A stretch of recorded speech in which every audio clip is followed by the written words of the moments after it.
Greetings everyone, Professor Prinny here, and today I'm here to play some more Goddess of Victory Nikke. Right, so today we are going to go through main story chapter 46. We went through... Alright, calm down there, Anise, please. I'm doing the opening. Good afternoon, Kaylee, how are you doing?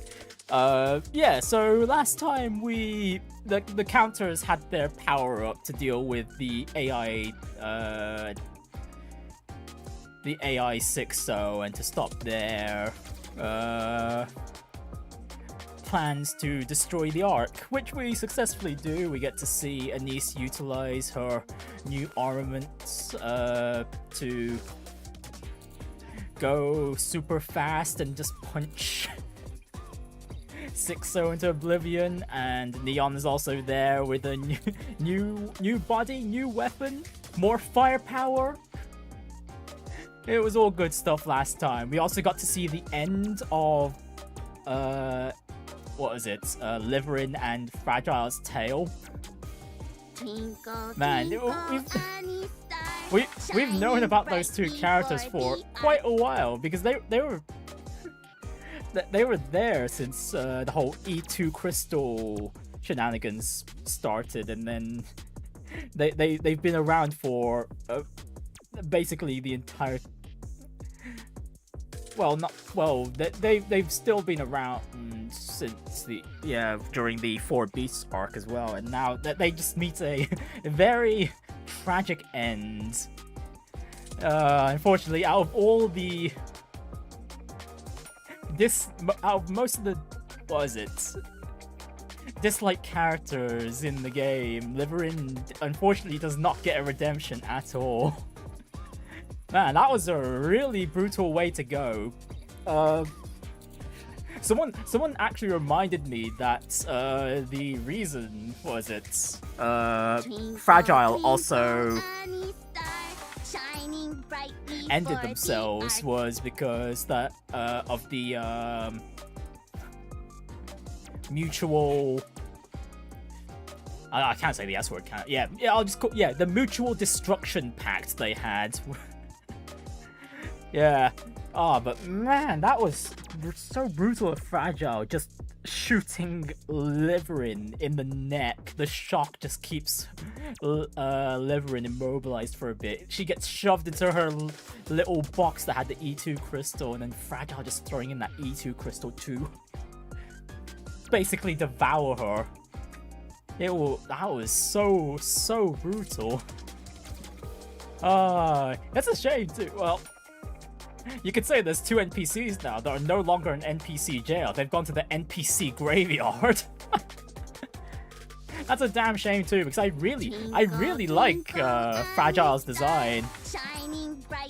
But man, Liverin just couldn't stop making bad decisions, even when there were people around willing to help her recover. But no, she keeps falling back on all the bad and shady work just to maintain her greed and maintain her lifestyle.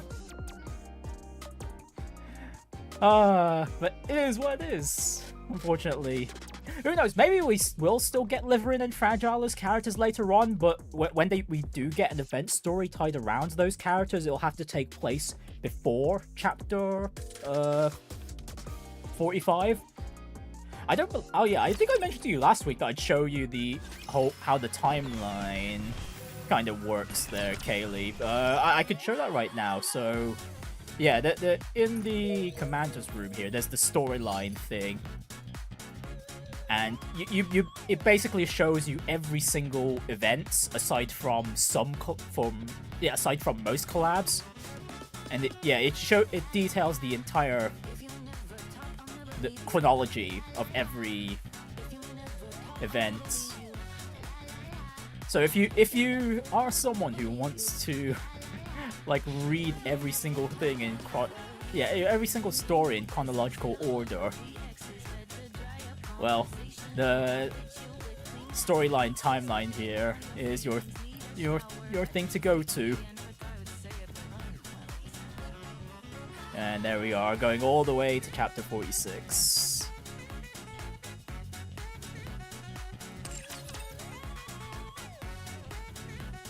But yeah, right, so let's go jump into the campaign to go through chapter 46. Yeah, well, last time we also found out that the Ark's power supply is about to run out. It was, well, not so much run out, but it's about to die. We've also got Doban and Dorothy coming to blows. Let us go cleave them, as long as we're together. Encounter.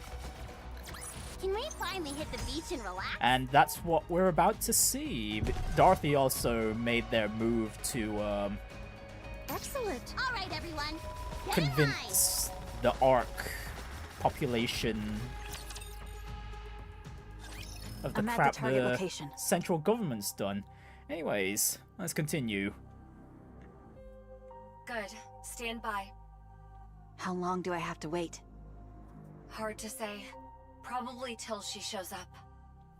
Then I'll search the nearby area. You were provided with sufficient rations. Did you eat them all already? I'm going to check for raptures. Ah, my apologies. Oh my goodness. You can't forget that Snow White's quite the glutton. If there are no issues, hold your current position. If you miss each other, it'll only complicate things. I don't have time to waste here. I'd rather use that time to take down even one more rapture. I agree with you, but there's also no need to cause a commotion. If you engage, the noise could draw more of them. Oh. Snow White fires her rifle. An explosion occurs in the distance. One down. Great. Other raptures in the area heard the gunshot and are converging. Just as I wanted. Don't even think about it. Withdraw from that sector. Any unnecessary engagements. Nope, Snow White's not listening. Snow White fires her rifle again. Another explosion occurs in the distance. A cloud of dust heads straight for her. Sorry, I didn't catch that. What did you say? Sixo. Man, Eden and the, what is it? The Pilgrims are gonna have a difficult time working together, it seems. The operation device. Switch all communications to messaging. Why? Watching this is making my blood boil. Don't let it get to you, Johan. Yes, calm yourself. Patience is a virtue. Wow, you could... You're the one who needs to calm down. I was about to say, Snow White could have used some patience there herself. Raptures incoming. Numbers are... Johan, look at this. What is it? Just look at the approaching raptures. What the hell is that? What is it? Tell me. Oh dear, what is Snow White Use your attracted? eyes and see for yourself. Very well. Snow White looks at the raptures swarming in. They're no different from the raptures she's always encountered. Assuming Johan and Cecil are just overreacting, Snow White takes aim. She waits until the raptures are within maximum effective range. As the lead raptors come in range, Snow White pulls the trigger. No, she was about to pull the trigger when the frontline raptors explode into smithereens. What was that? I didn't fire. It came from behind. From behind? That shot came from somewhere in the rear of that swarm and hit the ones in the front line. Oh, it's Snow White here waiting for the backup for Eden. Why? No idea. Could they be infighting? I forgot that's what Snow White went out for in the... what was it? In the previous chapter. No, raptures are brainless idiots. They're incapable of that. Hey Petrans, nice to see you today. So, what is this Uber-mocked Sentinel XS this time? Frontline units have been annihilated. Rear units are approaching. Unidentified raptures. Engage with caution. Snow White fires her rifle yet again. Yet another explosion erupts in the distance. If you don't know what you're dealing with, strike first. Fine. Engage. And counter.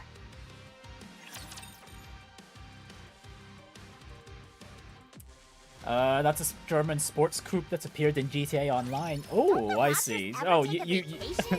sounds like you play quite a lot of GTA Online yourself then. I will be the star of the Untouched. Maiden, lend me thy strength. That was lucky. How's your life in the GTA world then? I haven't played the GTA game in a long time. I think the last long as GTA we're game I together, played was Vice I will City, never fall. and that was many years ago. Okay, all right, everyone. Oh, you're just Get in obsessed with line. GTA cars. Okay, As to be long as fair, we're the together, proceeding to let us the go vehicles breathe in them. like most Can we video finally games hit do the look beach and relax? pretty damn, well, pretty. Although to be fair, in Okay, terms of like the moving. 3D models available out there, cars really I have can't believe we even have these guys here. Well, that such was high attention to excellent. detail to Let them. us proceed forthwith. Show me all you got. Hello, Magical Mudkip. Oh Did you yeah, see you me did shine mention that last time man? you were going to watch Chronicle. So how was it? And Petrans' favorite Proceeding car to is talk. the Can't Class believe we Sabre, even have and these it's based guys off the here. Chevrolet Chevelle SS.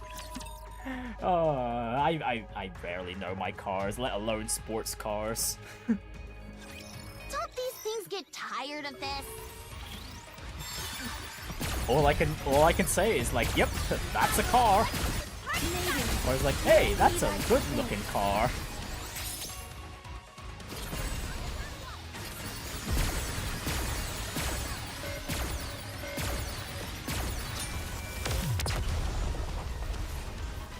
And Magical Mudkip's review for Chronicle is really good. Better on review. And my blade doth Better bend. on review or better than All clear. reviews? The reviews say. Snow White looks at the wreckage of the raptures scattered across the ground. I've never seen raptures like these before. Get closer so I can have a better look. Snow White approaches the wreckage. She crouches down and picks up a mangled component. That's not edible. I'm not going to eat it. The color is different. It's very vivid. Most of the raptures we've seen are monochrome. These are different. What's the texture like? Different. It's not entirely rigid. There's some elasticity to it. Pick up that yellow component at your 4 o'clock. The raptures are evolving. Snow White grabs the parts. Huh? The size is obviously different, but is that a... Yes, it's a finger. It's attached differently, but it's clearly a finger.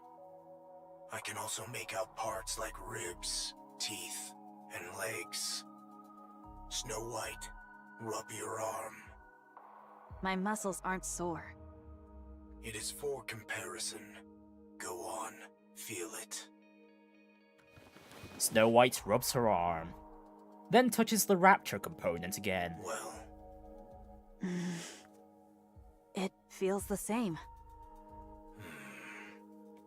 check the core. There isn't any. There's only black liquid where the core should be. It's not oil. It's heavier. More viscous. There's no core. Then where is it drawing power from? Oh goody, there's no weakness anymore. Secure a sample of the black liquid. We'll analyze its composition in Eden. Understood. Securing a sample. Nyuta's signature detected nearby. Looks like she's finally here. Nayata appears riding Mantra. She looks around, frowning. What manner of disturbance is this? You're late. Try being on time next time. Did we not appoint this place for our rendezvous? Did thy impatience get the better of thee, that thou didst open fire? There is naught to gain to be gained from raising a disturbance here. The Rapture started it first. Oh, yeah. Yeah, as if Snow White didn't fire the first shot. Nayata stares at the Rapture wreckage. Pray, what in heavens are these?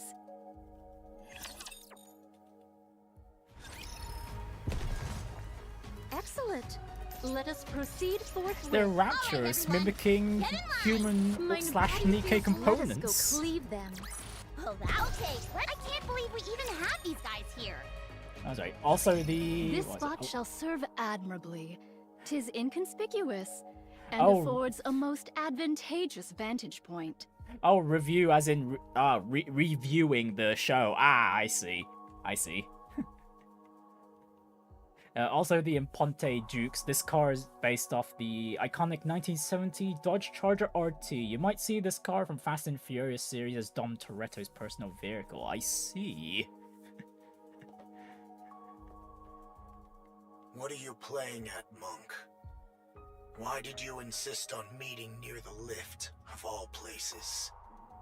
You couldn't pick a more dangerous location if you tried. It's a fair distance from the main structure, but that doesn't mean we're in the clear. I am not oblivious. You are exceedingly given to quibbling. Would I summon White Snow hither without due cause?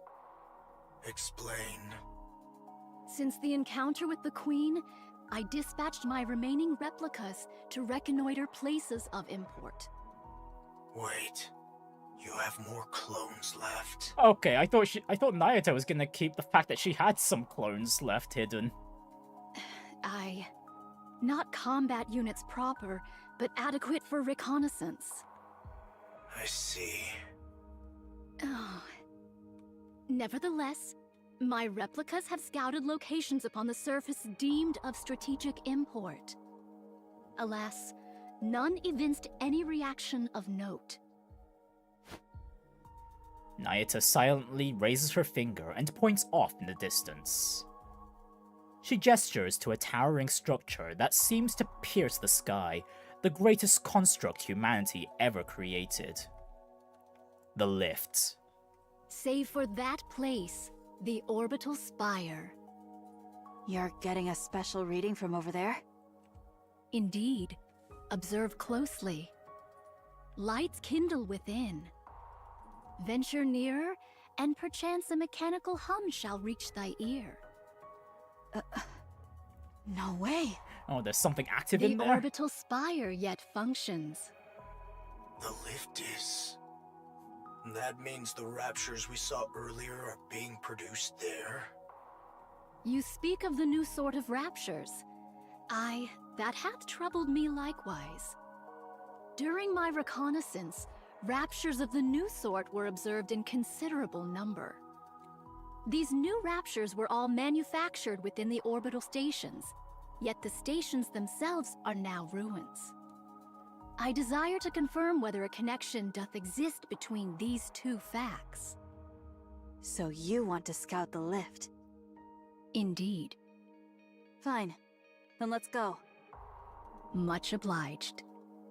Wait. Snow White is the only fighting force Eden's got right now.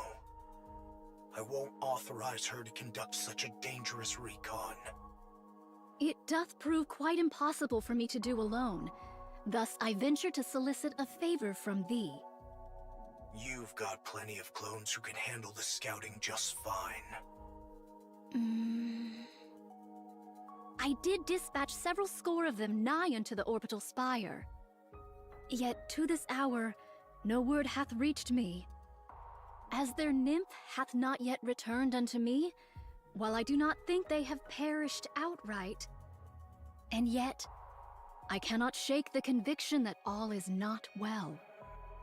I desire to investigate that matter in my reconnaissance as well. Oh, Nyatta's clones Put being from thy captured can't mind be the good. one who hath departed. Young Lady Isabel is gone. I know that. Proceed with extreme caution. The moment you feel it's too dangerous, withdraw at once. Understood. I shall bear that in mind.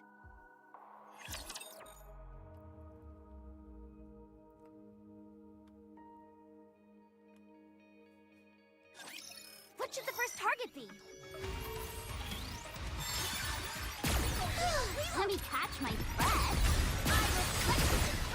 Alright, so we've got... I presume it's the Queen just making... more...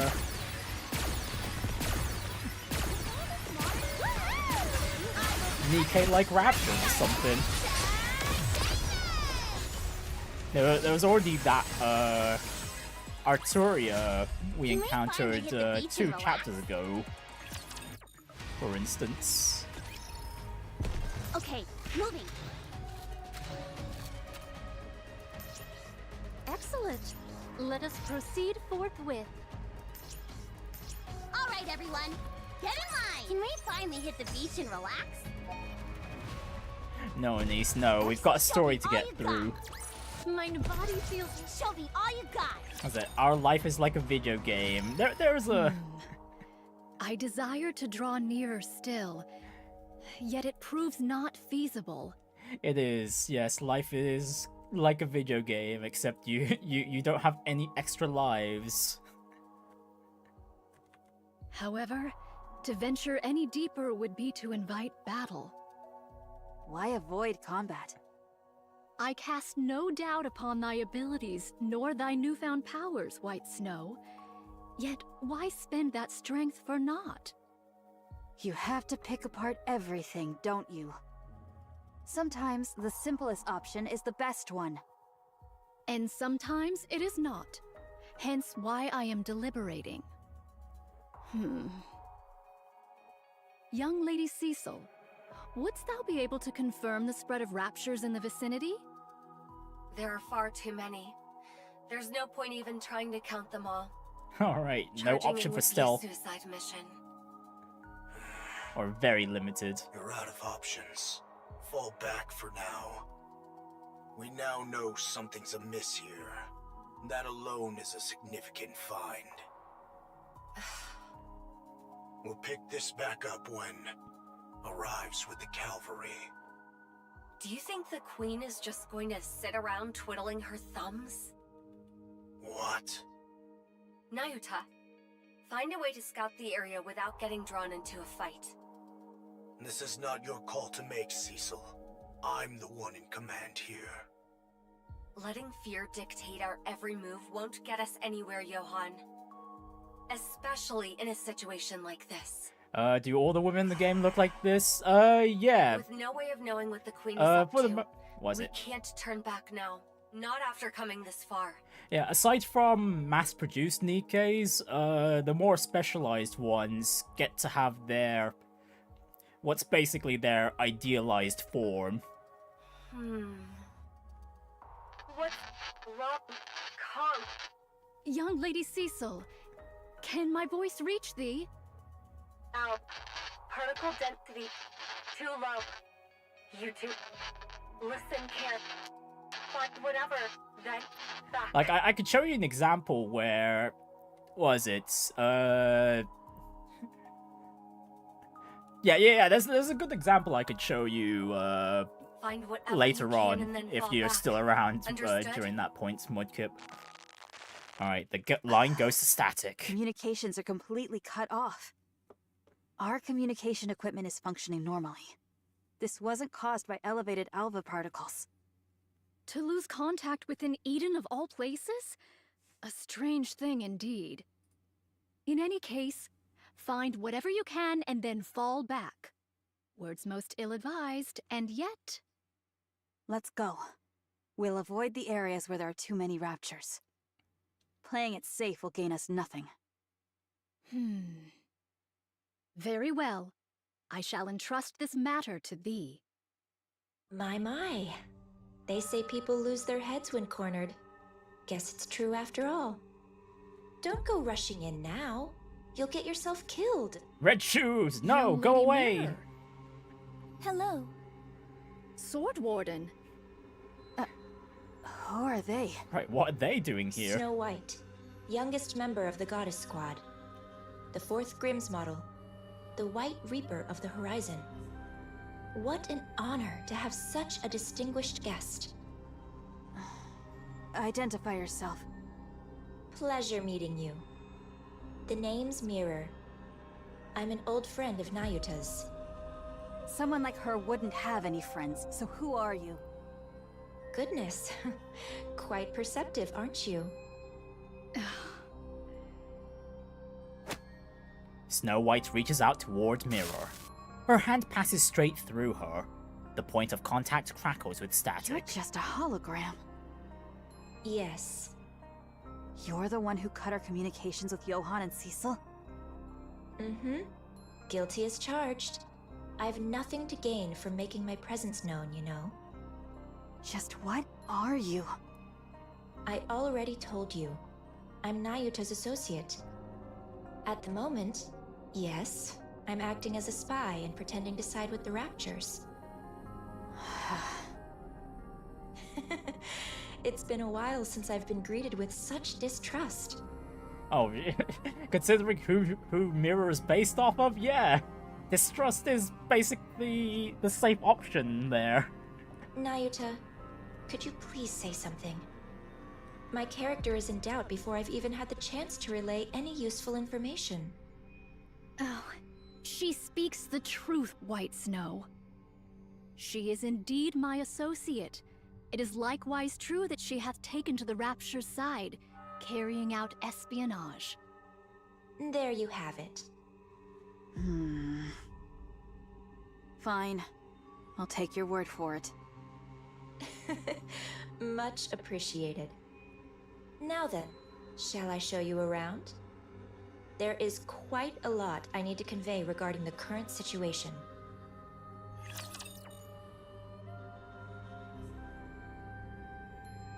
Right then, Enemy yeah, what's spotted. going on with the Engaging. Queen? And what's going on with the Raptors being made in the Spire?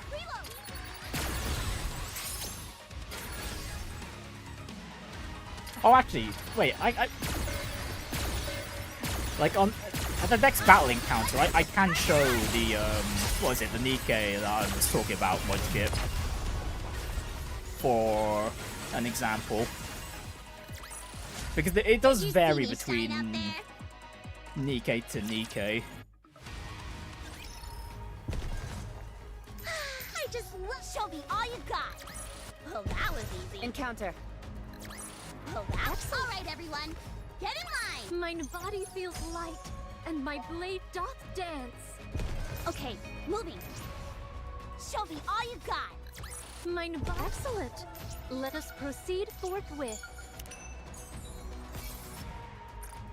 All right, everyone. Get in line. And as we talked about last Show me time, all you got. it's basically one of the Did you things see me shine to up there? help Okay, let's I can't believe we maintain even have a you guys healthy here. mental state for the Nikkes. Okay, so where is she? Yeah, so there's the example I'm thinking of. So this little one right here, she's actually a lot older than she looks, but yeah, she was basically an old grandma by the time she got turned into a Nikke, but she chose to, Lita here chose to have a much smaller body than she originally had, because she works, she does engineering work, so she wants a smaller body to get into the like smaller cramped spaces when doing repair work and whatnot. So that's one example of one that's very that's not as like busty or sexy or whatnot as compared to what most of the Nikkes usually look like. So yeah, there are some characters that choose them for practical After reasons. the battle at Eden, the first thing the Queen did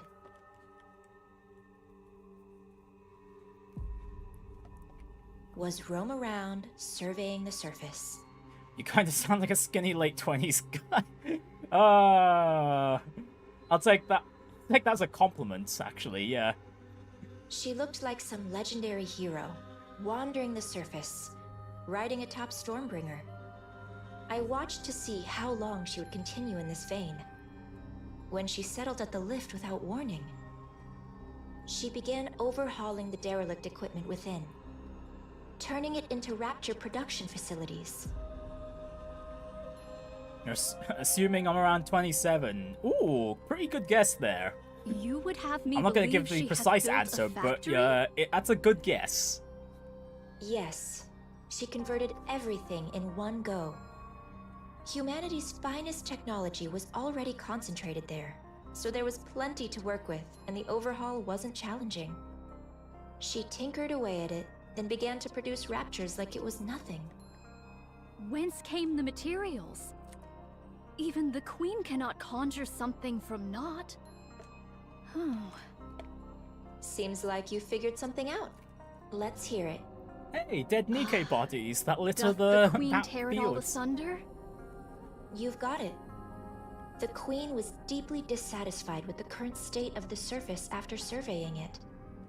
So she made a decision. She would wipe the slate clean, since the surface wasn't one she envisioned. And just like that, she started producing raptures at the lift. I see. She hath created raptures that are unlike any known to us now. Yes. She used existing raptures as raw material Oh, goody. and created entirely new ones. So she recycled her entire force. These newborns, shall we call them? They're not drastically different from their predecessors performance-wise, but their appearance, now that's where things get interesting. Oh, they seemed to be imitating human body parts. They're imitating Nikke body parts, to be precise, but visually, there isn't much difference between the two. I believe the battle at Eden brought about a significant shift in the Queen's thinking. She gathered raptures and even heretics as a show of strength to celebrate her descent to the surface. And yet Eden, just Eden alone put up a pretty damn good fight against the Queen, even though But the they bulk basically of her lost. forces fell, and you all managed to pull through largely unscathed. Although things ended with her seizing the body of the strongest Nikke, Lilyweiss. Yeah, not to mention that Eden only suffered 2 permanent casualties. I'm sure that's far from a satisfying result to the Queen. She must have concluded that the current raptures simply weren't powerful enough, and felt a generational shift was needed. Otherwise, she wouldn't have gone out of her way to create newborn raptures modeled after Nikkes. How repulsive. No core could be discerned in these newly born raptures. Then whence do they draw their power? From dark matter. Caliginous material. They use highly condensed dark matter as a power source.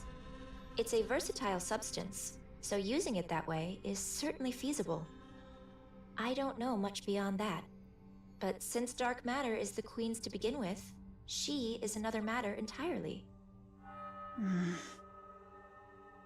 So, in short, after fighting us, the Queen became jealous of us, which led to her creating new raptures in our image. That about sums it up, yes. Yet the manner of their imitation is most suspect. More If monstrous. the Queen deemed Nikke's powerful, one would expect their forms to be imitated in every particular. And yet the manner of imitation here is most peculiar. Only hands, feet, viscera, and the like doth she see fit to replicate. Most well- sus, yes. They're experiments. She attaches Nikke parts to low-level raptures to see if they function properly. and to assess the potential of those parts. If this be true, the Queen's final intent is... That's right, to create a new heretic. The Queen's so-called elites proved rather lackluster in the battle at Eden, wouldn't you say? She wants to create a true elite, one worthy of the Queen she is today. Altruria. Hmm? How do you know about her? We've Yeah, met. we fought her. She even transformed during our fight. My goodness. She really does whatever she pleases. Yeah, she also had the gall to mimic Noah and Rapunzel's She was abilities. mimicking Rapunzel and Noah. That's right. The Queen picked the ones who stood out most to her during the battle at Eden, and modeled her heretics after them. Oh yes, the two most offensive, the ones who really protected Eden against the Queen's lasers. 2 have been created, and 1 is still in the making. Oh, 2? Okay, Altruria is not the only one out there. Oh dear. You know a lot. Mm-hmm. Who are you really? What's your angle? I want a new queen. Why?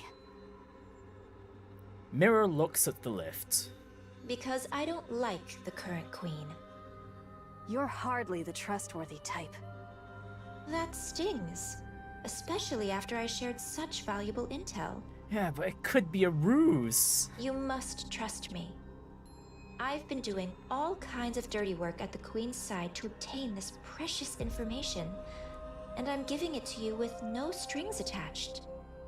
Yes, that's been bothering me too. What is your relationship with the Queen? How do you know all of this? I've had a hand in the overhaul of the lift, the design of the newborn raptures, and in the creation of the new heretics, of course. What did you just say? Oh, goody. Don't look at me like I'm the mastermind behind all of this. Oh, but you helped orchestrate it, though. If the Queen grows suspicious of me, any chance of a counterattack is gone for good, since you'll lose your only source of information. I'll tell you everything I know, and you'll use that information to kill the Queen. Assuming any of what you're saying is true. What other choice do you have? Believe me or don't. That's entirely up to you. Oh yeah, Rose hasn't said anything for a while either. She's just standing to the side Frankly, I awkwardly. don't care less whether you win or lose. I'll simply side with whoever wins. How enviable to hold such clear convictions. Now, let's get moving. This isn't a place you can visit often, so take in as much as you can. She's just posing. She pretty much is. Look, she was in that cutscene. She only said like Keep thy eyes one wide line, open. and that's just hi. That was nothing.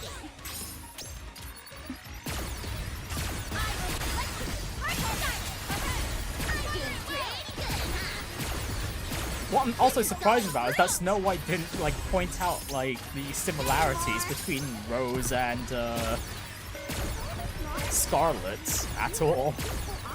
Especially considering Snow White's got her memories back from Did you see me shine what was out it, there? before Operation Arc Guardian.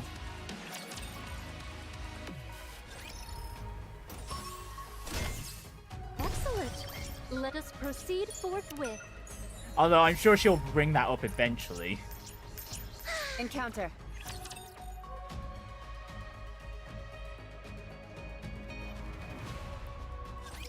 You're about to get soaked.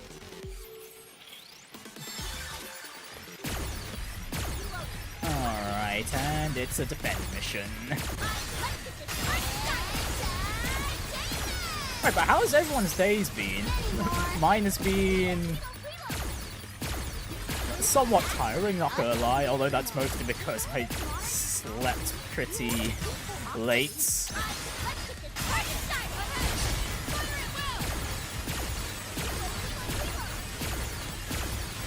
Alright, doing well, doing well. Doing anything interesting in particular?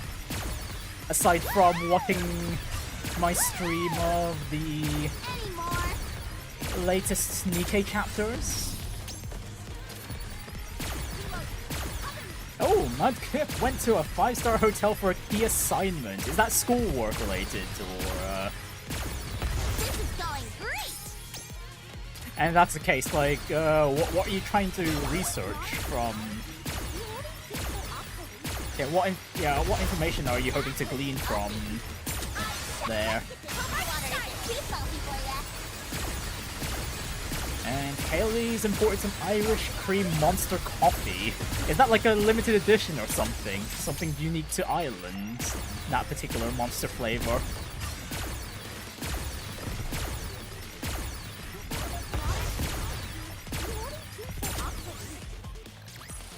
As long as we're together, I will never Oh, Canadian. Oh, I see.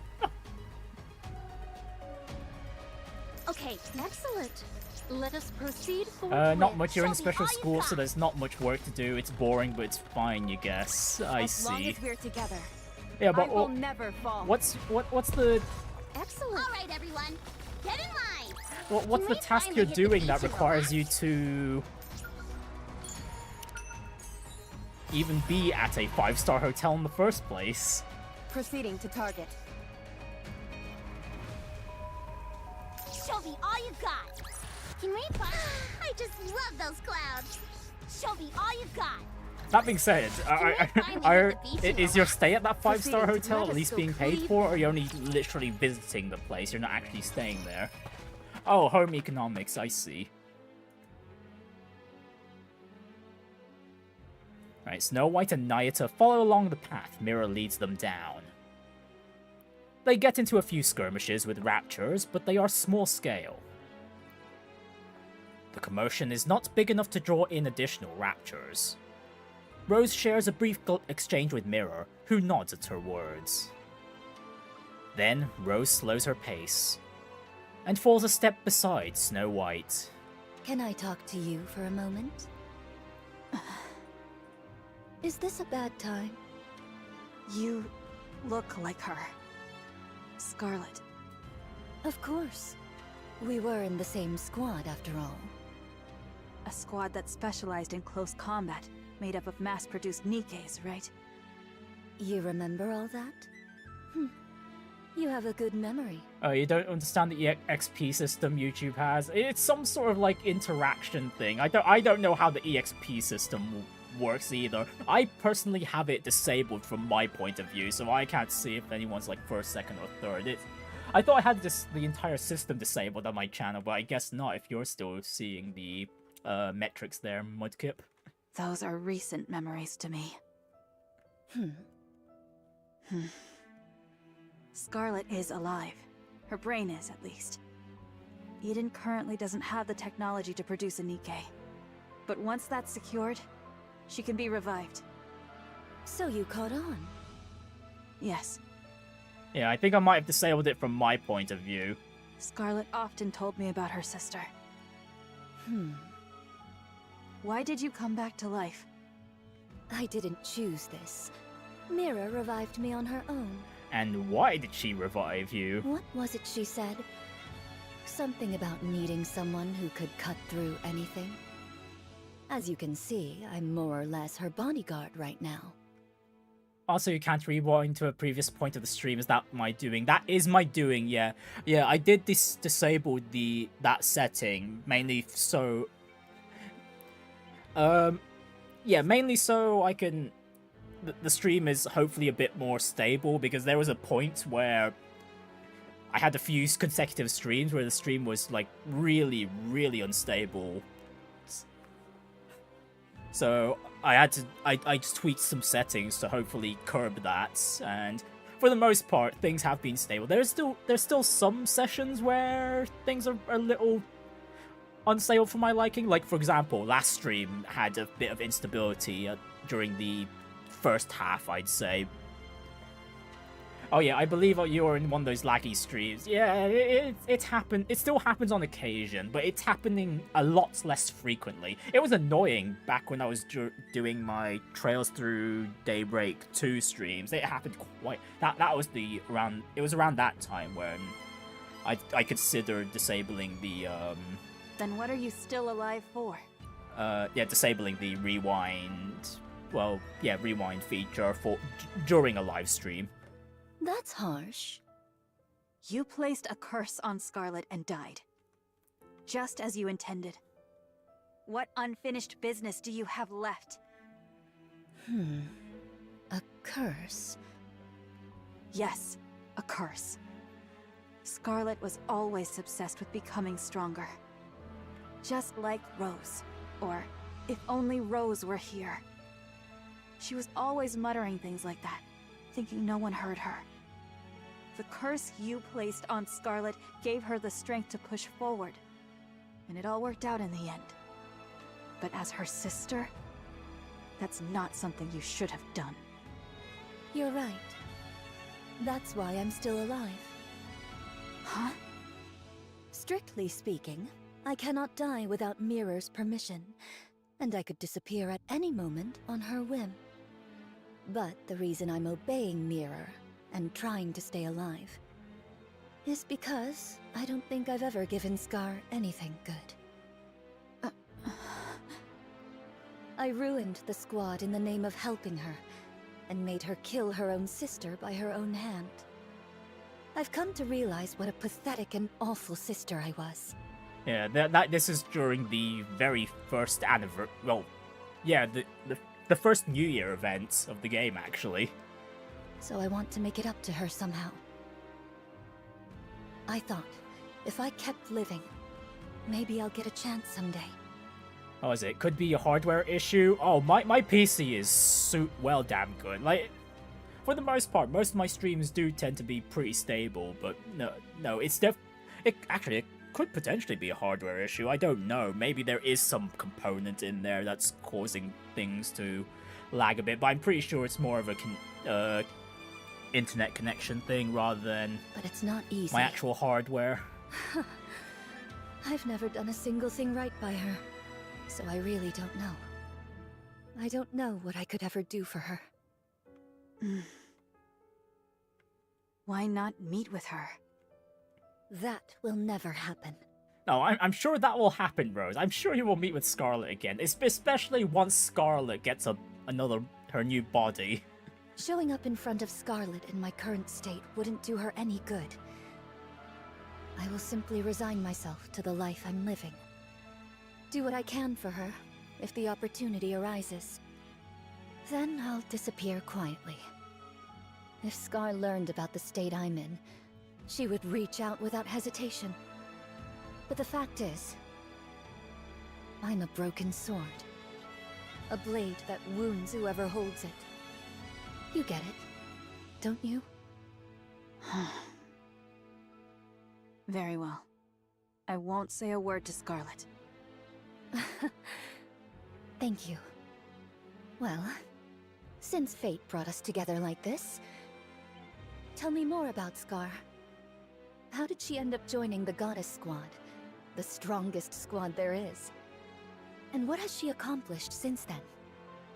All right. It's a bit of a long story.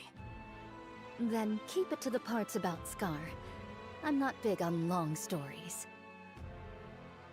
Snow White and Rose's voices echo around them, as Nayata and Mirror walk on, listening. They seem to be getting along.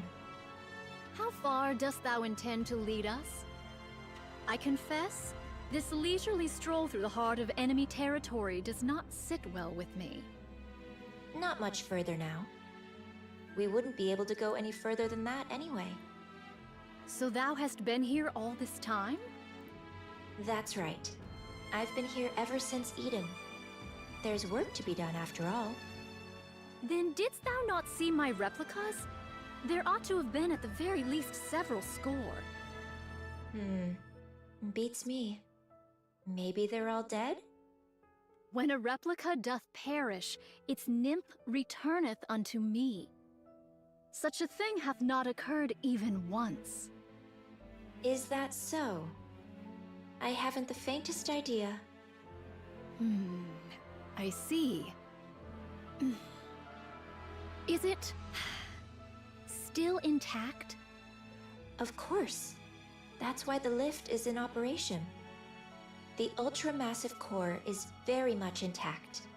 It's in much better shape than anticipated. Oh, so that's where the paired core is. Yeah, the core paired to the... what is it? The Ark's power source. Who doth maintain it? It's left alone. It was designed to run itself after all. By you, I might add. The Ark and the lift each hold one of the twin cores. The moment either is destroyed, mutual destruction follows. Oh, well that can be good. Okay, that could partially explain why the core in the Ark is, like, dying. It's just the And in Queen's close utilizing proximity to one another, the the twin core resulting a bit resonance more. would destroy them both. Quite the troublesome design. There was surely reason behind its design. Yet we failed to uncover that reason, and we erred in wielding forces unknowable in heedless fashion. Just so you know, mutual destruction is not an option. It might have been a viable choice in the past, but not now with the Queen in the picture. Humanity, stripped of its sanctuary, against the Queen. The outcome is obvious, wouldn't you say? This I know. Do they have to make her have E-cups? Hey! Don't these things get tired of this? Don't forget, this is... aside from how well written the game story is, this is still, you gotta attract players in other ways, you know? Although, to be fair, despite the giant cups on Mirror there, she is based off of, what is it, one of the most disliked characters in the game. Not disliked in the fact that they're... Mine body feels light, not disliked in and my the... blade yeah, not doth disliked in the way dance. that they're badly written or anything. It's more what they've done during an earlier point in the story. Yeah, it's not a Japan game, actually. It's a Korean game. This is a Korean game, Mudkip. Proceeding to target. Okay, moving. And to be Show me fair, all you the got. Koreans do tend to like their Did bigger you cup see me shine out sizes. there? Proceeding to I target. can't believe we If even you've have ever these looked guys. at, Did you see me shine out there? Let us go clean. If you've ever perused more, Did you see like, me shine out Korean there? Show me all you got. cultured material,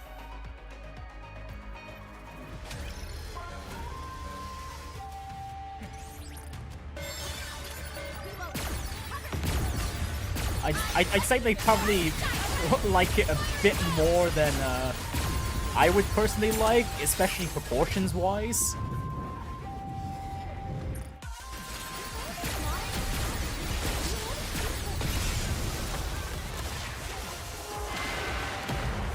It's like I'm a penguin that likes them big, but there is a point where there is a point where I consider that okay, that's a bit too big for me.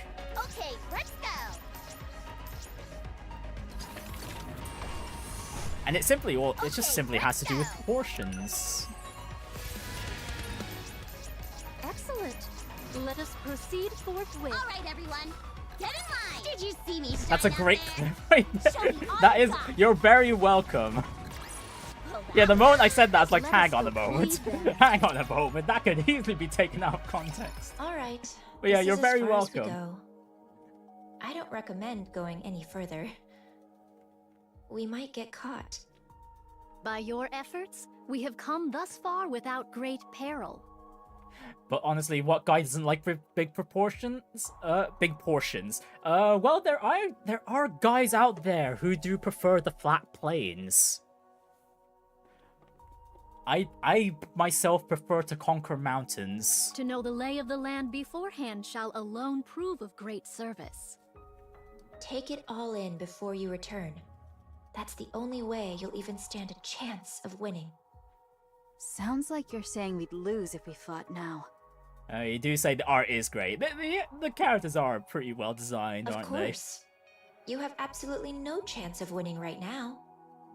You're lucky that the Queen is focused on rebuilding her strength now. they? And Kaylee's fiance prefers flats. But she isn't a guy. Yeah, you mentioned... I believe you mentioned that before, I think. How about you, yourself, Kaylee? What do you prefer? Do you honestly think you could stop her if she went after Eden and the Ark this very moment? While she gathers strength, you must do the same. By any means necessary. I am backing the losing side here. Oh, middle ground. Okay, a medium is premium kind of lady, I see. To be fair, I do lean to a bit more towards the medium is premium sort of territory. But yeah, medium, just a bit, leaning a bit closer to the larger sizes. Siding with the Queen would make things A size so much centrist. easier. Yeah, if you want to put some chest sizes into a into an Overton window, then well, that's that'd be one interesting political system. And yet, I'm going this far because I genuinely want you to win. So please, don't disappoint me. Talk is cheap. Give us something useful to work with. Yes, this conversation about memories has been very amusing indeed. Fine. That's the reason I brought you here anyway. Rose?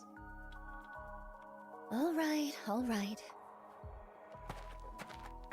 Rose heads to a corner, then proceeds to perform a peculiar sequence of steps. Oh, hast thou brought us thus far merely that Sword Maiden might unveil some secret dance techniques? Come to think of it, Red Hood did a tap dance the day we first met Scarlet. I told you we should have changed this. What's the harm? Besides, this way, no one will find out by accident either. Wait, hang on. This, if I had a penny for every time there's like an entrance being blocked off by, well, being password locked by a dance sequence, I'd have 2 pennies at this point.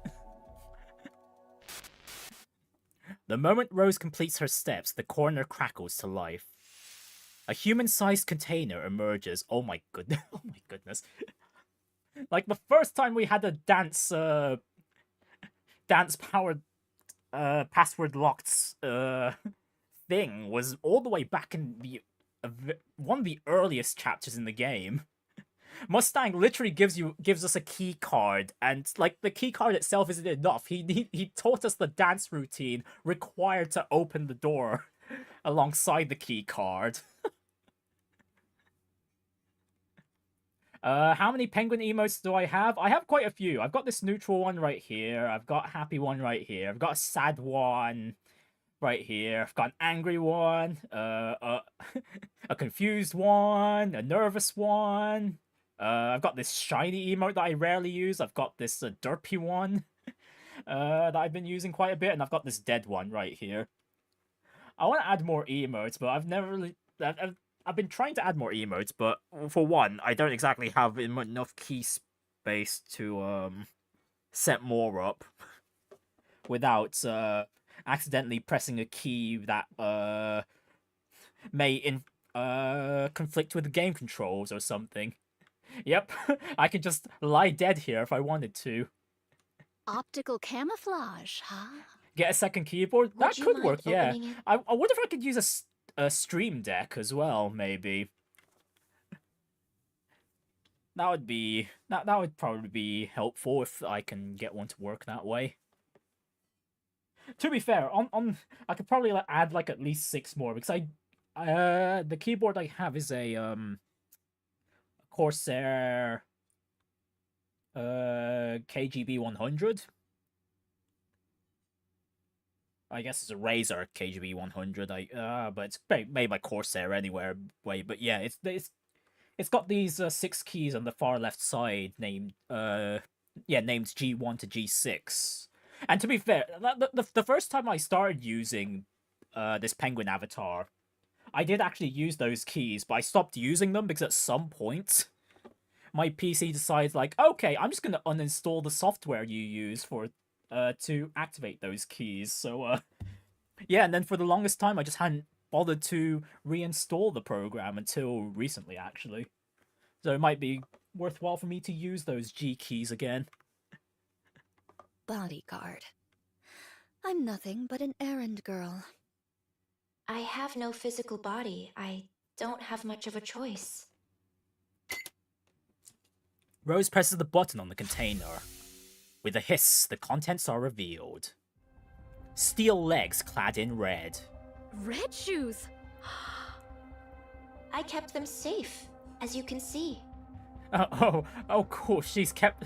Red Shoes' legs are still around. I tried everything I could to make replicas with them, but they don't seem compatible with Rapture technology. Take them. Perhaps they'll come in handy somehow. This, shall prove of considerable aid. That's what I thought. And take one more thing with you. Rose, if you could.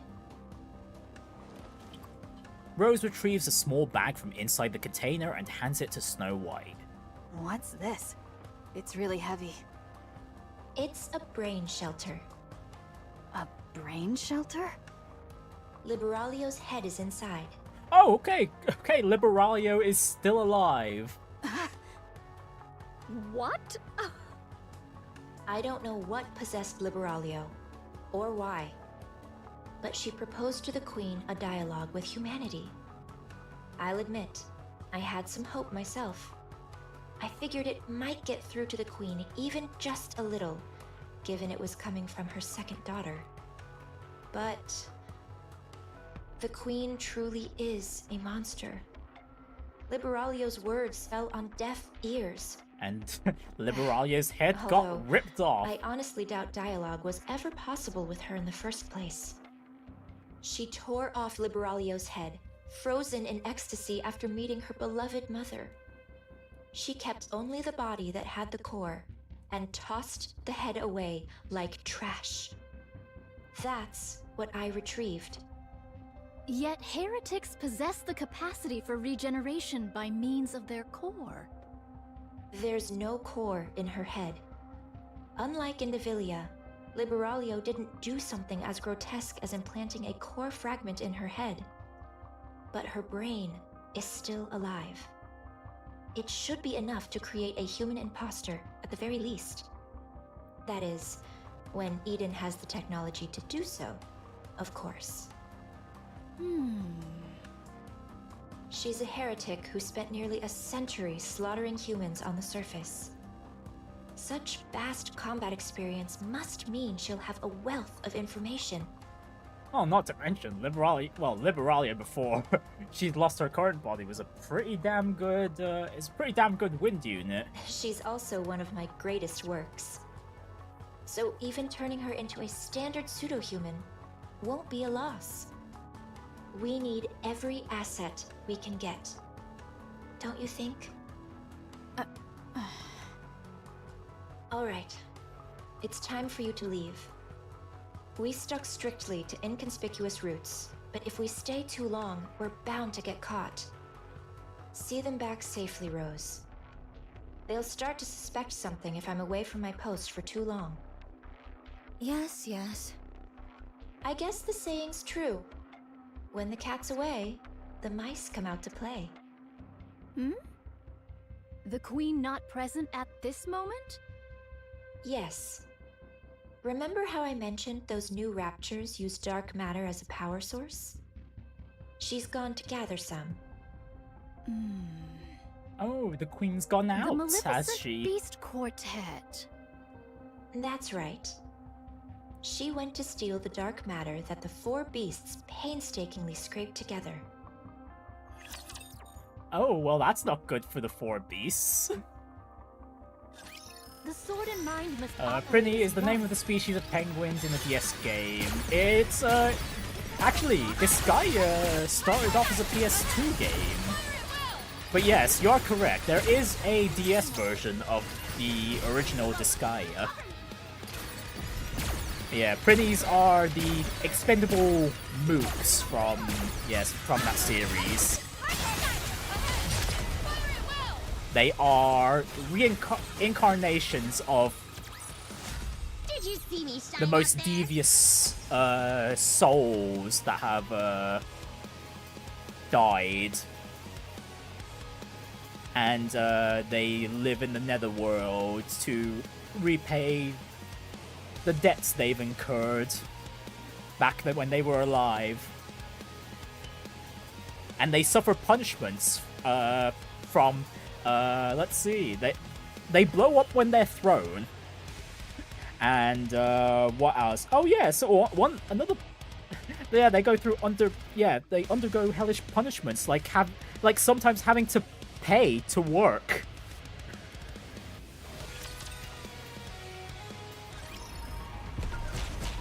That's how extreme the punishments for them can get. Proceed forthwith. I just love those clouds. Let us go cleave them. Did you see me shine? Yes, Prinnies are very explosive creatures. Even the strongest of Let Prinnies us go cleave have that them. weakness. As long as we're together, I will never fall. Okay, let's go. Let us go cleave them. Mine What is that? Jaywalkers and tax evaders. Mine body feels light, and my blade doth dance. Proceeding to target. Oh, the jaywalking thing's Alright, only if everyone. you're in, what is it? Only an American thing, isn't it? Are you ready? Yeah, there's nothing in particular I need to pack. What about you, Bahamut? I, the incomparably clever Bahamut, am not yet finished preparing. Oh, great. It's I these can't stooges decide again. which book to take. What book? Don't you know? Books are nourishment for the mind. No matter where one goes, books are an absolute necessity. Bahamut. Bahamut, your Why book is are still you upside always down. reading books? Knowledge is a weapon, Levi. One must always keep it sharp. Oh yeah, but Bahamut is great. She acts like an intellectual, but she is as dumb as it gets. Your knowledge is a weapon, all right. Something you swing around that leaves people dazed. Precisely. It's gratifying to be surrounded by fellows who truly understand. I'm surprised you actually agreed to help the young man. I promised him I would. And from what I hear, something major happened. Come to think of it, you visited Eden before, right? So, you're already familiar with this place? Well, Behemoth attacked the Eden, though. Sure, I've been there before. But I doubt they'll welcome me with open arms. Oh, Behemoth. you like them both. What did you do? Let's just say we got off to a rocky start. We're doomed. We'll be lucky if we don't get intercepted along the way. Well, the young man probably gave Eden a heads up already. We should be fine. Well, I don't know how much that heads up will work, especially if 3 heretics come their way. Yeah, Well, 4 I guess even. it'll be fine. Because what is it? They're actually, what? That is a good point. Where the hell is Ziz? It'll be fine. Right? Why? Are you nervous? I mean, kind of. I don't blame you. We've kept to ourselves this whole time without dealing with anyone else whatsoever. If it weren't for Grave, that might still be the case. Still, we got along well enough with Enichiro's group and the young man's crew, even if it was only briefly. Eden won't be any different. True. You're right. First meeting jitters are perfectly natural. But conversation is the cornerstone of evolution. New encounters beget new dialogue, and the exchange of new knowledge. I, the brilliant Bahamut, can hardly contain my excitement. I await the magnificent moment, my profound knowledge, and Edens converge. I don't know, Bahamut. I think Eden will get dumber if you're around. Are we seriously taking her with us? Oh, I'd say a fight's liable to break out before long. you noticed the tattoos. Yep, the devs know the artists knew what they were doing with that placement. What choice yes. do we have? But what's taking those two so long? Yeah, they're running pretty late today.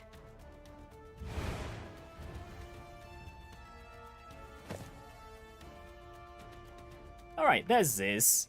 Ziz lands from the air. The girl hanging from Ziz's neck climbs down to the ground. It's fun. Seeing new places is nice, isn't it? Uh-huh. Go new place tomorrow? Tomorrow's my turn, right? I'll take you somewhere completely new. Oh, each of the 4 beasts are taking care of the new Rapture Queen, are they? Yay! Taking turns. Yay! Alright, take care, Mudkip. See you next time.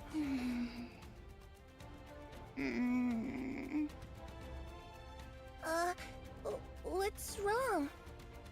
I, the erudite Bahamut, shall enlighten you. The child currently requires sleep. Hug me. Okay. Come here.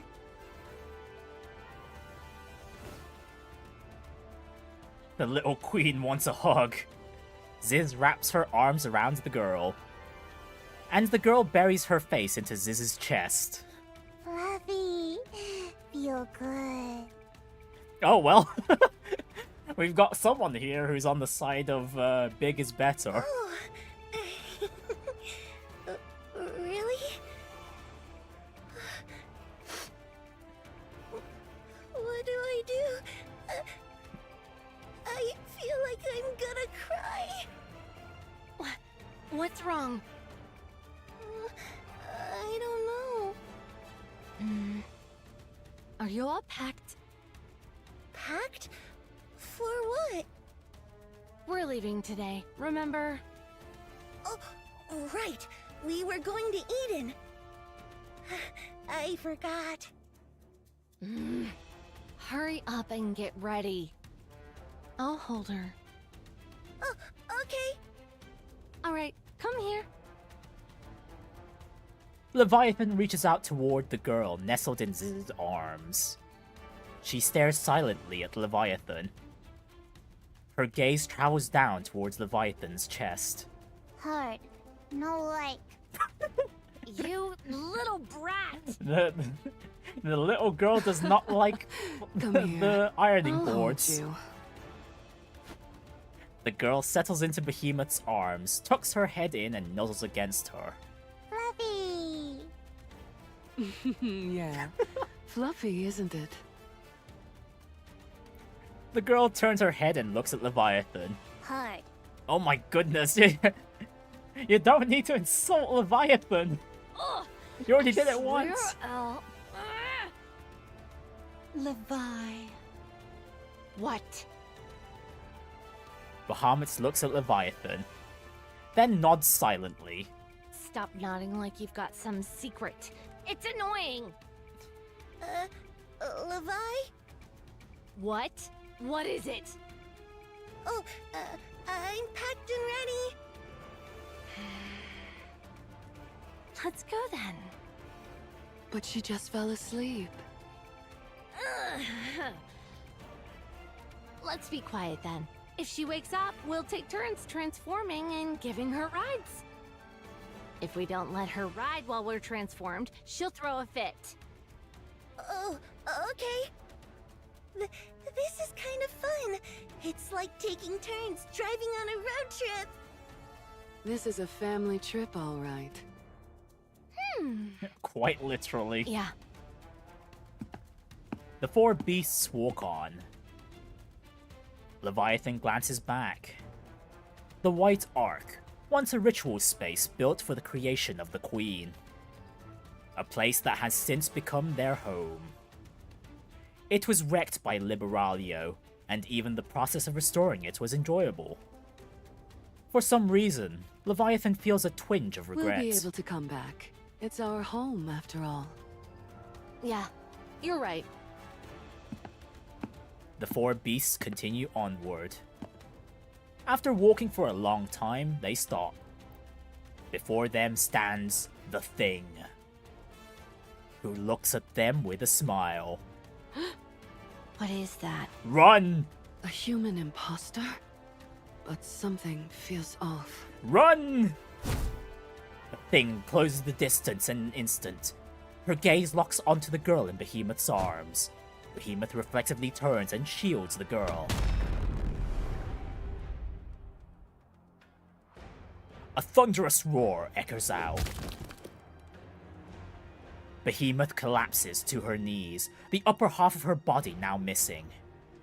The girl, flung aside, lies on the ground staring at the lower half of Behemoth that remains. She crawls over and touches the core lying on the floor. Ma. The Thing looks down at the girl and raises her foot.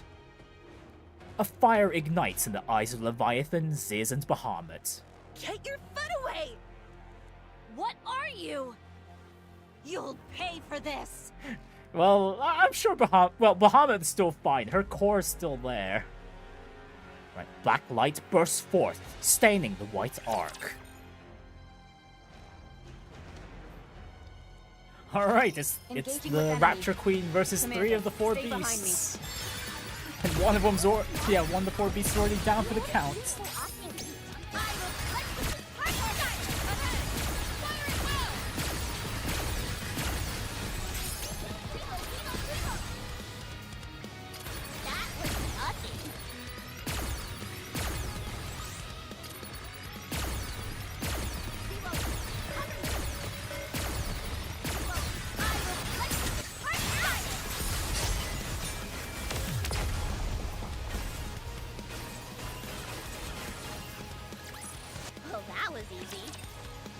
Alright, will the four beasts even make it to Eden? Yeah, Eden at this rate.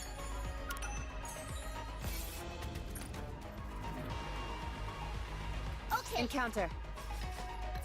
My body feels light, and my blade doth dance. And the boss node is already here. I thought we were going to see more of My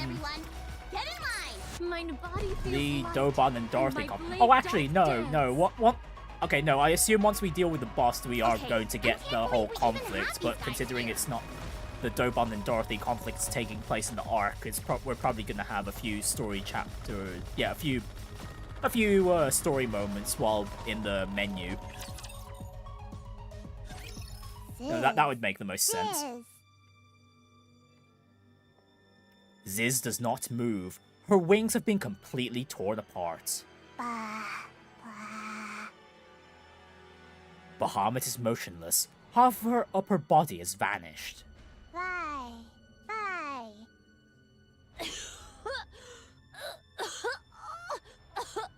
Oh, at least one of them is barely alive. Leviathan's body is grotesquely contorted in several places. She writhes in agony. Bye. Hurt? No, Run! Oh, run! Go! Don't fight! Run away! Now! The Thing steadies her breathing. She shakes off the dark matter clinging to her body. Her gaze sweeps across the four beasts scattered on the ground, then settles on the girl standing in their midst. Alright, new queen versus old queen. How's this battle gonna go? You. Bad girl. The ground beneath the girl begins to turn black. It continues to spread wider and wider. As Leviathan sinks into the blackness, she desperately shouts. No! You mustn't fight! Run! The four beasts sink into the blackness created by the girl.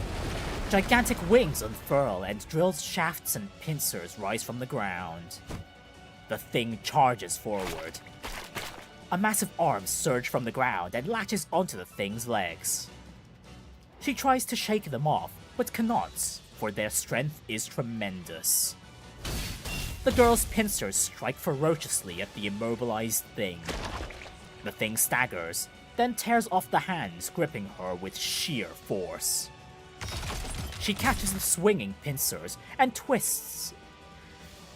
With a sickening crunch sound, the pincers... The pincers warp and shatter. The thing drives her fist into the girl's torso.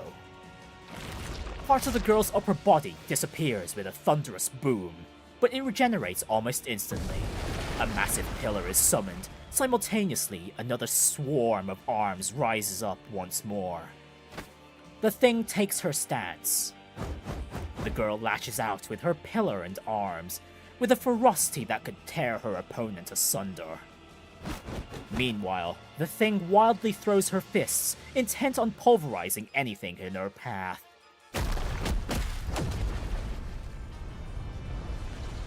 The girl's dark matter and the thing's fists collide over and over. Shockwaves ripple outward, the Pseudo Ark's buildings tremble, and the ground splits open. The fierce stalemate continues, until the balance is broken by the thing. A low kick aimed at the girl's legs tears them clean off. The girl crumples to the ground, her legs gone.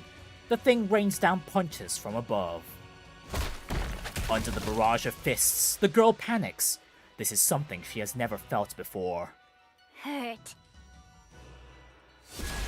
Black light erupts.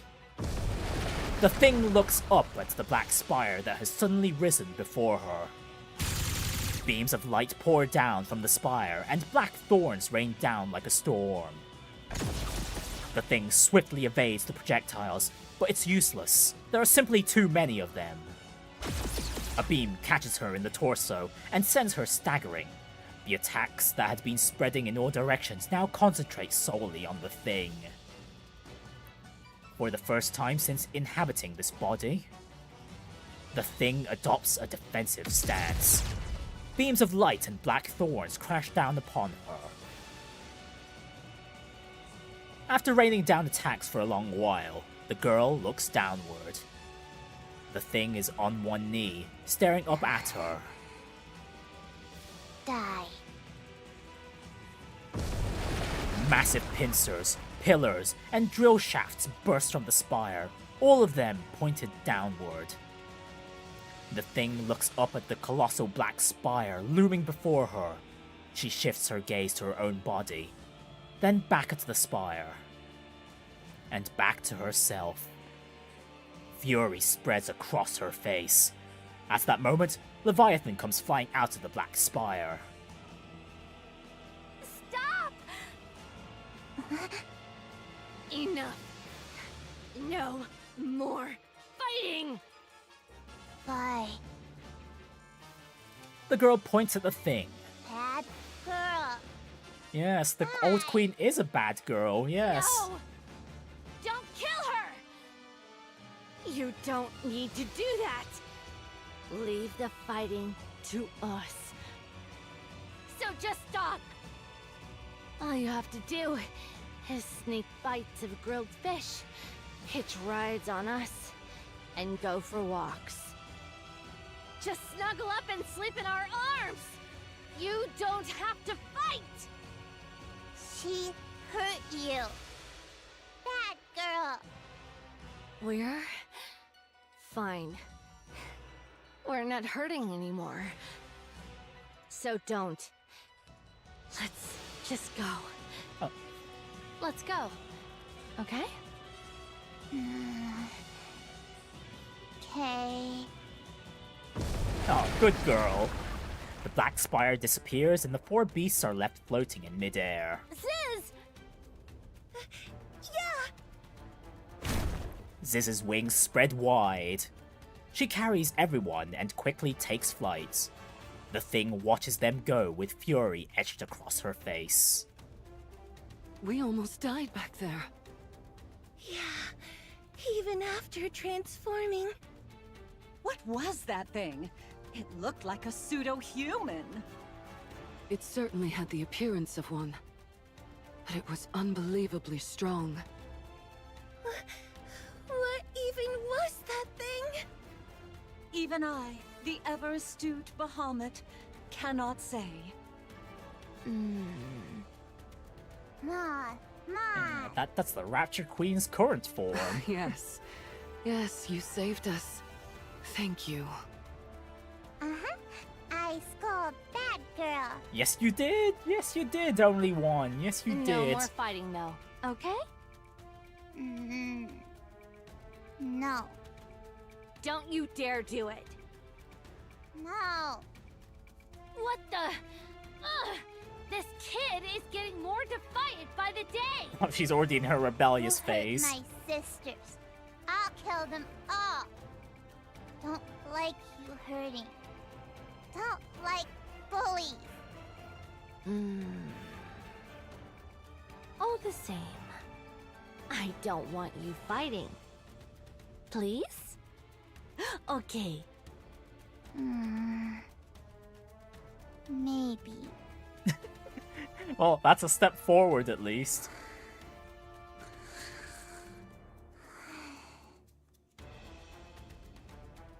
The girl had fallen asleep in Leviathan's arms.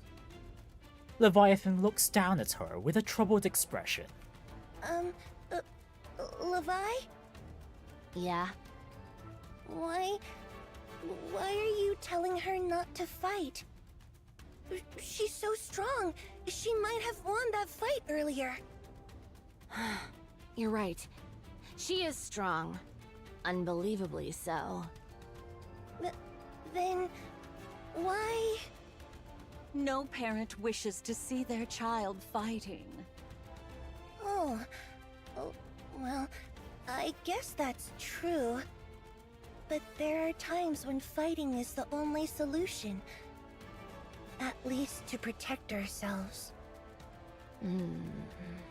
Well, that is basically how the 4 beasts had lived up Levi, to this point. Tell me what you're thinking. She's strong. Too strong. With her power, she could probably solve most things. She could take anything she wants, without exception. She won't even need to control her emotions. She could just unleash them alongside her power. And that can't happen. It mustn't. If she repeatedly uses her power every time she wants something, she'll turn into a real monster. But why not? Why don't you want her to become a monster? Is it because you promised Siren her power would only be used for good? That's part of it. That kid. We made her. She had no say in her creation. Well, and they're the 4. Yeah, that's the 4 beasts' responsibility. After selfishly bringing her into this world, we can't ask her to use her powers for our sake. We can't ask her to become a monster for us. But... damn it! Why are you crying?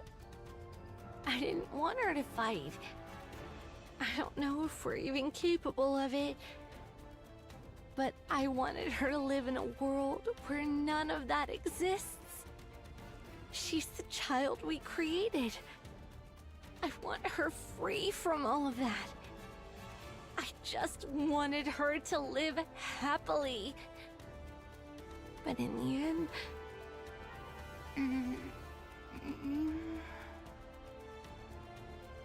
The girl wakes up. She lifts her head to look at Leviathan. Why? Don't cry. She reaches out and wipes Leviathan's tears. This is why I keep crying.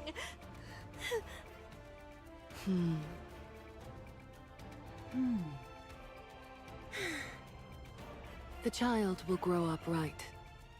She won't become a monster. Ever.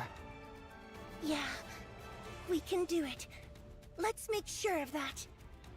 Do you know what distinguishes a monster from something that isn't? It's the presence or absence of knowledge. I, in all my astonishing wisdom, will impart all my knowledge unto this child. I shall personally see to it that she becomes a person of intellect. Oh my goodness, hopefully not on your level, Bahamut. Oh, she's doomed. I can already tell this is going to end badly.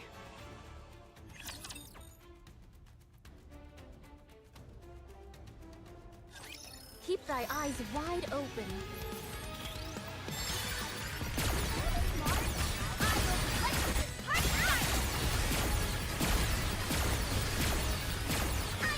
Not gonna lie, out of the 4 beasts, it's been nice seeing Leviathan's growth over the time we saw it.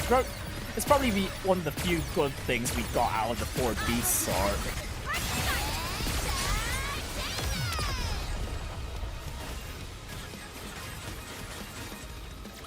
My body feels light, and my blade doth dance. But yeah, there you go, Kaylee. I told you Bahamut. Oh yeah, what was it? Behemoth's I just fine. love those clouds. Proceeding to target. Let us go cleave them. As long as we're together, I will never fall. Alright, let's see what the 4 beasts have to deal with now. That was easy. Encounter. Oh, never mind. You look Back like to you have a lot on your mind. Nayata and Snow White. Ah, well, indeed. Feeling pushed around by Mirror? It can't be helped. You lost so many of your clones since that day. All of you lost a great deal of strength. Meanwhile, the Queen got a clean slate. And Mirror's been glued to her side, watching everything unfold. There's bound to be a gap in our intel, don't you think? Mirror wants to see where things are at for you all. Whether you truly have the power to stand against the Queen. Stand against her? No, we're going to kill her. She wants to make sure it's not all talk. If you have what it takes to be the ones who kill the Queen, Mirror will offer even more help than she does now. But if you're not... No doubt she shall cleave to the Queen's side without a moment's hesitation. That much I know. Well, she is based off a very traitorous Right. bitch. So don't disappoint her. She's devious, but incredibly capable. Having her as an ally is always an advantage. Art thou not speaking rather too much? Oh, don't you worry. Mirror probably sent me to see you off just so I'd tell you all this. She loves making others do the talking for her. She fancies herself a puppet master, pulling strings from the shadows. She's devious to the core, that Mirror. On that, I concur. If that arc has Behemoth, then it's a good arc in your book. Oh no, it's an arc that drags for a little too long. Nayuta. What troubleth thee? Explain how you came to know this Mirror. She says she's helping us, but she's more like a rapture strategist than anything else. With how she talks about creating Liberalia, she's clearly been around for a long time. That means she had a significant hand in humanity's destruction. How did you end up allied with something like that? What a predicament. If I were to lie, wouldst thou let it pass? Of course not, Nayata. Fine. I'll believe it even if it's a lie. What an even greater predicament this is. 'Tis a simple enough tale. When mine replicas did roam the surface in great numbers, seeking a means to fell the queen, 'twas young Lady Mirror who first approached me. By means of a nearby rapture, she did drive a corrupted thorn into me. What? Fortunately, I am possessed of some small skill in the handling of nymph. Should the corruption be minor, I may address it by excising only the corrupted nymph. The drawback is that much information is thereby lost, yet I at least evade utter corruption. Young Lady Mirror witnessed this and did propose a deal. Having observed mine replicas that did linger nearby and the treating of my corruption, she divined the extraordinary nature of my ability and put forth her proposal. Okay, so Mirror did plan to off Nyata initially. 'Twas a deal to strike down the queen together. I knew full well the sort of being young Lady Mirror was. How grave a threat she doth pose to humanity. How much suffering she hath wrought. Even so, I joined hands with her. Why? Yeah, why, though? I coveted the knowledge too greatly to forego. However many replicas I may possess, there is no means of learning the Rapture's inner affairs. Thus I joined hands with her, and much was brought to light. Sounds like a dangerous deal to me. 'Twould be a falsehood to claim I felt no self-reproach over that decision. Even so, to secure victory, I shall stoop to any deed. Any deed whatsoever.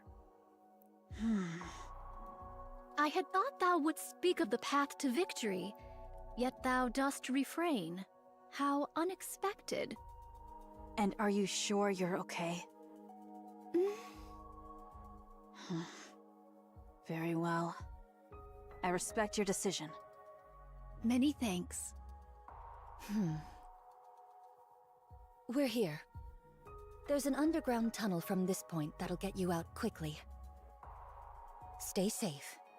And if Scarlet happens to wake up, don't mention me. That matter will not be resolved so swiftly, but very well. Yeah, one day, though. All of you, get moving. Uh-oh. Ego Vista has caught your Damn it. Oh, too late. Huh?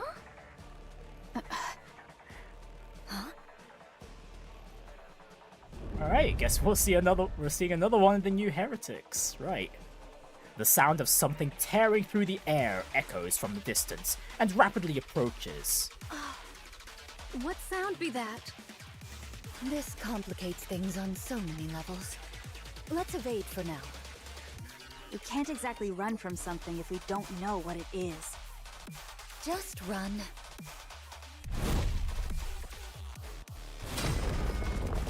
Okay, sounds like a flying rapture. Or some flying heretic, even. Something enormous slams down. The ground splits, and nearby buildings collapse. Snow White stares at the massive wall blocking her way.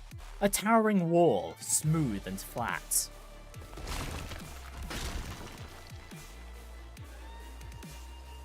The wall slowly lifts, revealing its end. It tapers gradually to a point. A sword? Oh great, this one's copying Scarlet. A sword? A sword, you say? This? Well, it depends on the style of sword it's using. We'll see. The gigantic sword swings again. This time it comes down aimed directly at Snow White. 7 dwarves unleashes fire. An explosion hits the descending blade, knocking it off course. Snow White quickly takes to higher ground. Beyond the dust cloud, the vague silhouette of a giant approaches slowly. A sword strike? From that distance? Snow White stands ready with 7 dwarves, waiting for the dust to clear. As the dust thins, the giant silhouette appears. A wide-brimmed hat, a single sword, wings on her back.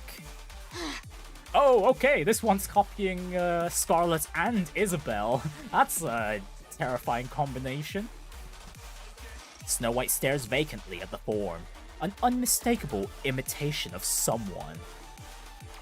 And just like Altruia, this doppelganger before her provokes a great sense of rage in her. This is sacrilege. A desecration of her comrades who risked their lives in battle. Snow White's eyes blaze as she clenches her teeth. Without any further hesitation, she unleashes her attack. I'll kill you! I'll kill every single one of you! Alright, let's see, have a look at this Ego Vista.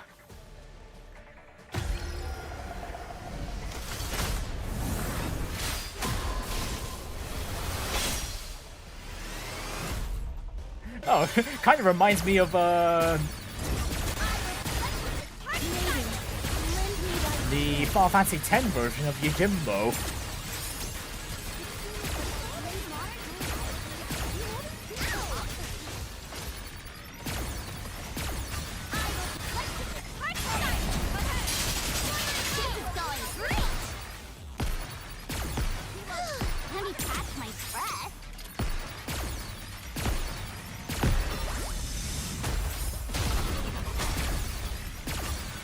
Okay, come on, the boss's HP is already gone. What the hell? Okay, there we go. I guess the, what is it? Did you see me shine up there? Red circle part was mandatory to do. Oh, goodness me. Yeah, we couldn't even see her face during that encounter. Splendid, truly splendid. Never have I fought so earnestly, not since the day of my birth. No, go away. Though, Ew. admittedly, I am newly born into the world. Stop laughing. Young Lady Scarlet's and Young Lady Isabel's weapons. I would fain give thee applause. Alas, I only have but one arm. Most vexing. I shall clap with mine mouth instead. Thou shalt have to make do. You lunatic! Oh, that was a little uncomfortable, not gonna confess, lie. Transforming doth dull the pleasure of the slice of mine blade. 'Tis less like a cut and more a bludgeoning. Well, she's also inherited Scarlet's speech patterns too. Only in this body can I truly feel the joy of cutting something down. A poorly made thing, this body.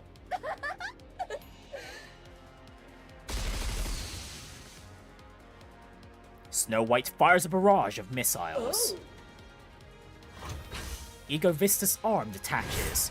The sword it's holding lashes out like a whip. With precise cuts, it slices through the incoming missiles before they can even explode. The sword then swings towards Snow White's head. Snow White tilts her head slightly, evading the strike. My apologies. 'Twas a reflex. My name was merely to deflect the explosives. Oops, my arm slipped. Though thou art not blameless either, attacking in the midst of conversation. Doth such conduct not violate the way of the sword? Yeah, but Snow White's using guns though. Spare us the falsehoods. 'Tis plain to any soul that strike was aimed with intent. Nay, nay. 'Twas a mere mishap, as I said. Yeah, my arm slipped. Ego Vista vanishes. Then lands between Nayata and Snow White. Ambushes are not my specialty. The sword swings wildly. Nayata and Snow White both block and evade, but are grazed and sliced. Precisely refined close quarters combat. Neither Snow White nor Nayata have experience against a sword-wielding opponent. They couldn't have. Against Raptures, gunfights are the standard. Some Raptors do engage in close combat, but their attacks are nothing more than straightforward physical aggression. But Ego Vista plays mind games. She targets blind spots and vital points. Nayata knows self-defense, but not at a level to face a master like this. Against a Master of the Blade, neither can mount a single counterattack. Sword meets sword. Rose blocks Ego Vista's strike. Well, well, if it isn't Mirror's puppet, what exactly dost thou think thou art doing? Who knows? Perhaps facing a sword wielder after so long stirred my spirit. Yeah, I'm sure Rose is a little pissed that Ego Vista is partially taken on, partially mimicking Scarlet. A hollow husk with no blood to boil. What rubbish doth thou speak? Rich words coming from something that imitates humans. Their blades clash. From a distance, Mirror watches. This is no good. Ugh. They really are completely helpless. Even with half their forces remaining, they're struggling this much against a single newborn heretic. Altruria's retreat was likely due to that strange wall. These new raptors will just keep getting better. The Queen will secure the dark matter, and those half-baked things aren't going to pose an obstacle to her. Eden is still devastated, and the Ark shows no sign of mobilizing. On top of that, Marion's gene is now in the Queen's hands. I've decided. It's a shame to abandon everything I've invested, but the Queen is on a whole other level. Perhaps her dissent was the problem from the start. There's no other choice. This is the right call. Alright, betrayal it is. What a waste. Both Marion and the Ark. Such a shame. After all that effort I've put in, the Queen obtaining a new body was the deciding factor. Otherwise, she could have been stopped. Right. Time is infinite. I'll just have to look for the next opportunity. With a quiet crackle of static, Mirror vanishes. Rose and Ego Vista's blades clash in a flurry of exchanges. They are evenly matched, but one side begins to falter. The difference in physical specs is overwhelming, but the difference in swordsmanship is overwhelming enough to cancel it out. Rose drives Ego Vista back. Impossible! How? Well, Rose was the best swordswoman in her squad back in the day, after all. You were going on about the way of the sword. You should know how meaningless ideals are when they're bereft of power. Silence, thou empty husk! Ego Vista swings her blade in desperation. Her movements are wide and sweeping, the kind that happens when emotion overtakes the body. Rose ducks and raises her blade. All she needs to do is lightly deflect and charge forward to pierce the core. As expected, nothing beats Scar's swordsmanship.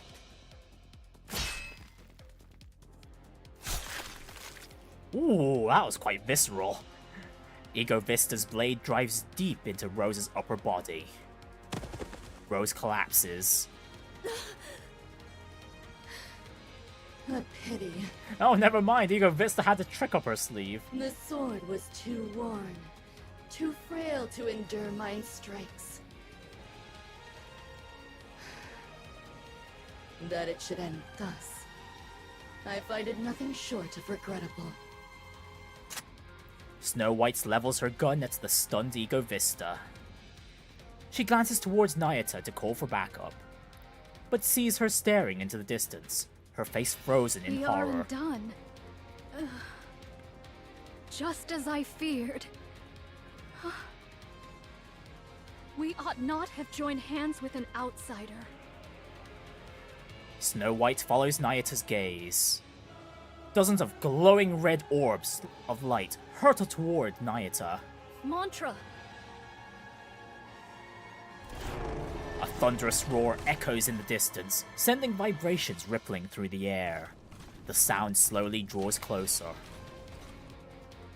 Nayuta, what's happening? Oh great, is that the third Mount one? Mantra and make haste.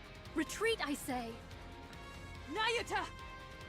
When my replicas perish, their nymph returns unto me. The scores of replicas whose whereabouts were lost here have failed. They met their end whilst afflicted with corruption. Oh. Oh no. Then those lights. Oh, those are Nayata's Corruption clones. of nymph. That light yonder. Mine own nymph, now corrupted. It comes for me. There is no evading it. Then you... Go at once. No more words. Mantra crashes through the wall. Snow White hesitates. She locks eyes with Nayata. Fret not, I beseech thee. There is no shortage of what may replace me. Understood. Snow White mounts Mantra. The beast gallops off. Snow White's gaze turns to the fallen rose. Ego Vista stares at the ground as if dejected. While Mantra gallops on, Snow White bends down and lifts the battered Rose. With Snow White and Rose aboard, Mantra leaves the area in an instant. Nayata watches the ominous red light converging on her. Mirror? Things shall not unfold according to thy will. Nayata presses her palms together. Light bursts from her body. Though mine original self be forfeit here, there is no want of replicas to succeed me. Ego Vista's blade smashes into Nayata's face, sending her tumbling across the ground. Nayata's vision swims as she is struck by the flat of the sword. Self-destruction? How terribly boring. Mirror!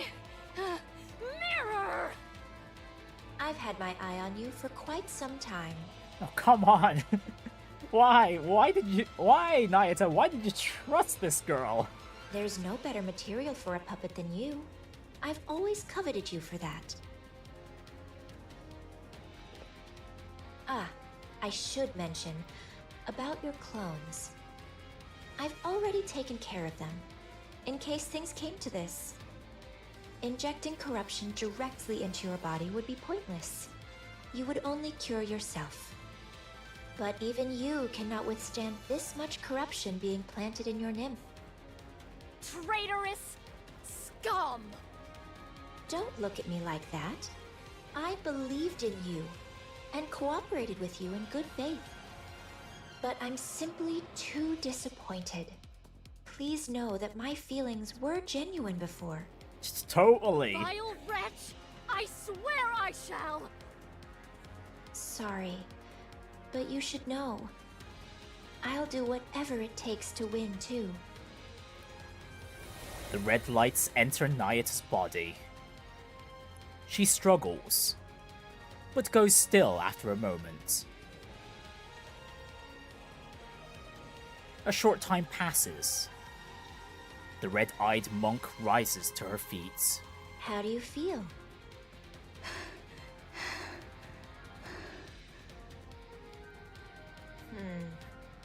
This is exactly why corrupted puppets are so boring. Oh, that's not good. We've lost another ally. Oh well. I'll just have to make do with your performance. Now then, could you call all your clones here? There's something I've been wanting to try for some time. The red-eyed monk sits cross-legged and closes her eyes. Light rises upward. Watching that light, Mirror smiles.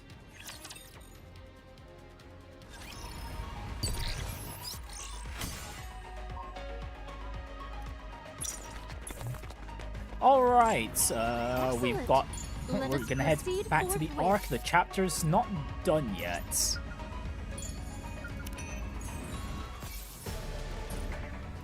Yeah, how many more story nodes do we have? We have 1, 2, 3, 4, 5, 6. Oh, we've still got a lot more to go. Okay, this is a good time for us to take a break. So I'll be back in about 5 minutes-ish.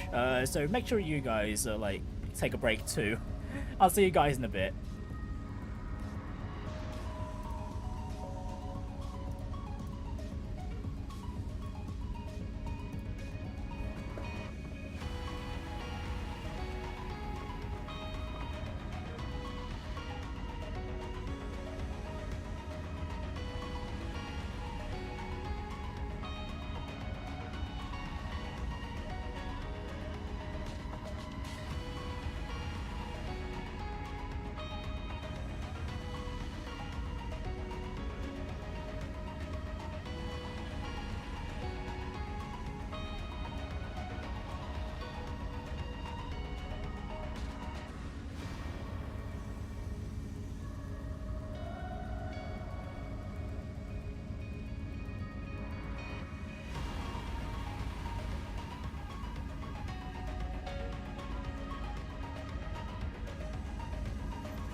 Ooh, okay, I'm back. Right, let's move on with the story, shall we? Let me just put the be right back sign away too. Oh yeah, rightio, to the lobby. Right, so now we're going to see. Now I'm sure we're going to see the conflict between Doban and Dorothy. Oh, I do wonder how it ends. I do think maybe there's a chance for Dorothy. Unlike Liverin, I do see a path of redemption for Dorothy. A few days later in Eden. Johan's mind is unsettled. Since the battle with the Queen, there has not been a single day his heart has been at peace. That painful defeat weighs heavily on him. What happened afterward only made things more complicated. The corruption of Nyata's true body. This is devastating. It'll be fine. Knowing her, she'll come out of this like it's nothing. Then right on cue, she'll waltz in looking smug as ever. But you said she was corrupted. Even that won't be a problem. I believe in Nayuta. I can't tell if that's trust or just blind optimism. Yeah, I kind of feel like that's being a little optimistic, but we'll see. She may not have always told us everything. But she's always been thinking several steps ahead. And we've benefited from that numerous times. So, things will be alright. I trust her. Fine. Then I'll trust the monk too. Come to think of it, there's no way someone as conniving as her would be struck down like a dog. She must have something up her sleeve. Yeah, goodness, I sure hope so. The Rapture strategist called Mirror. The newborn Raptures the Queen is said to be creating. New heretics like Altruia and Egovista. They may even be more. There probably are. Liberaglio, who arrived in Eden with only her head remaining. Rose, severely damaged, now unresponsive, with only her brainwaves still active. An unidentified weapon dubbed Red Shoes. So many new and unfamiliar things keep converging in Eden. Johann is conservative by nature. He is not accustomed to accepting things he doesn't have a full grasp on. His years spent on the surface have only pushed that tendency to an even greater extreme.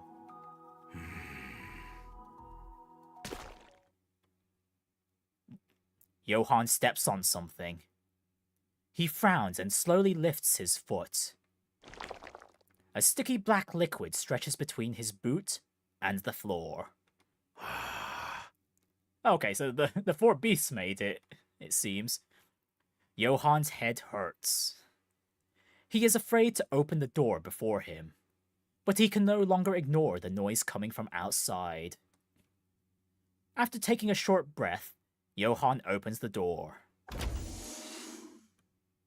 Hey, I told you not to eat every single thing you find. Excuse me. Who? Was it Ziz? Huh? No, it wasn't me. Oh, never mind. They've already become accustomed to being in Eden. Then who was it? Oh, sorry. I gave it to her. Was I not supposed to? She refuses to eat her meals because she keeps snacking all the time. Come on. Kids should be able to eat what they want. You can't go through life just doing whatever you want. Sometimes you have to do things you don't want to do. Wow, you're being all philosophical all of a sudden. This is certainly heavy. See? It's too heavy for you to lift, isn't it? I said it was heavy. I didn't say I couldn't lift it. Wow. A pseudo-human like you could lift my pincers? It's no big deal. It's your turn. You want me to lift your weapon? I could do that with one hand. Oh my goodness, okay, Behemoth and Snow White are seeing who can bench harder. What the? How do you carry all of this around? With my strength, of course. The sub-arm distributes the weight. There's no way you could lift it with strength alone. Huh. You little liar. Even if the weight is distributed, I'm still lifting it with my own strength. A valid point. The total weight doesn't change simply because it's distributed. Allow me, the ever-astute Bahamut, to enlighten you. It's called the Law of the Totality of Mass. Woo, bravo, Bahamut. There's no such law. I was mistaken. Was it the Law of Weight Conservation? That's not a thing either. Huh. And what would you know about that to act so smug? Don't underestimate the brilliance of my intelligence. Well, Cecil's like one of the brightest researchers for Macillus, and she's defected to make Eden. Pardon me, but what are you reading? A blank notebook. It used to be a book, but it became blank. Oh my goodness. I, in my infinite wisdom, absorbed all the knowledge in it, rendering it blank. No, I think the I've book's never just heard ruined. of such a thing in my life. Wow, check out her forehead, Cecil. It's so smooth. Hey! Don't touch my forehead. Goodness, you could practically use it as a mirror. Oh, glad everyone here is getting along swimmingly. Shiny. It's blinding. Ow! My eyes! I mean, the sun is so blinding! The moment he opens the door, the troubling thoughts that had been swirling in Johann's mind vanish. His brain mobilizes every resource at its disposal in order to find a way to bring order to this chaotic situation. I don't think even you'll be able to figure something out here, Johann. He combs through his memory and speaks the words he once used to resolve situations like these. Be quiet. But things do not quieten down at all. Johann's head pounds. He needs to resolve this situation one way or another. He quickly assesses what's happening. He approaches the source of the commotion, the person whom everyone is shouting at. What is it? Are you the leader? You could say that, for the time being. We need to sort some things out. You call yourselves the Four Beasts, correct? Yes. You're heretics. Yes. Yup. Who created the Queen. Indeed. And you're her associates. Yes. You saddle up to just about anyone, don't you? I've been briefed about you ahead of time. You're... Johann is startled by the sudden strange sensation against his leg. He looks down. A girl is clinging to his leg. Hug me. Come on, Johann. Do not deny the little girl her wish. My. Just a kid and already taken with a handsome face. Johann ignores the girl and continues. As I was saying, your Hug me. end goal is... I have a hard time believing you helped us out of... Hug me. goodwill. So I need you to be clear about your intentions.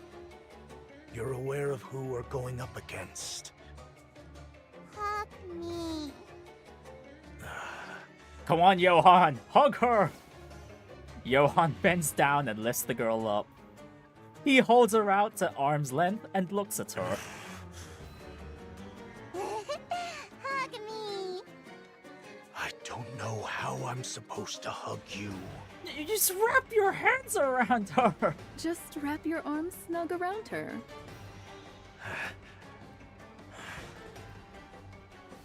Johann brings the girl into his embrace with stiff, awkward movements.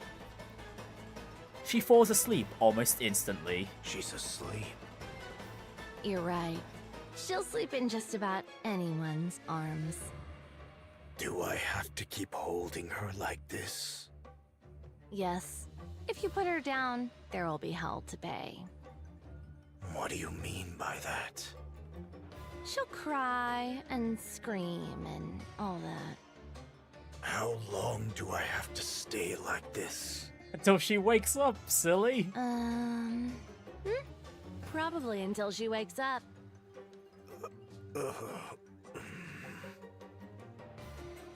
Johan looks down at the sleeping girl in her arms. The thoughts that had been tormenting him moments ago are completely gone. Focusing all his attention on holding the girl, Johan stood frozen in place. This is the first time Sixo has seen this side of Johan. She bursts out laughing in the end. Alright, I have a clear picture of what's going on. Even Johan.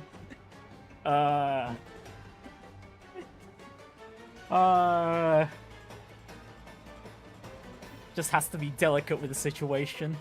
We'll cooperate. Do I need to remind you of who we're up against? There's no need. We've met her.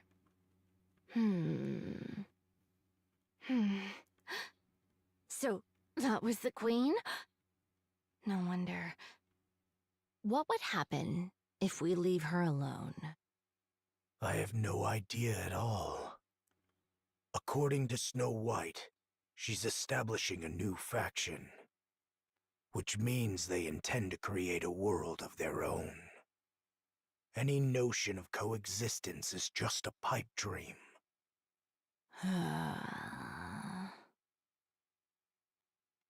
Leviathan stares at the girl asleep in Johan's arms. That's reason enough. We're in. Good. So we just wait until the young man contacts us? For now, yes. Understood. We'll wait then. Isn't she heavy? No, I've gotten the hang of it. Oh, look at that. Johan's already a dad. I see. The girl suddenly opens her eyes wide. She slips out of Johan's arms and runs off. Hey! Where are you going? Honestly, I can't take my eyes off her for even a second. Leviathan chases after the girl. Johan rises and follows. Without the slightest hesitation, the girl runs through Eden. Something about her path she's taking strikes Johan as strange. The place she is heading to is clearly...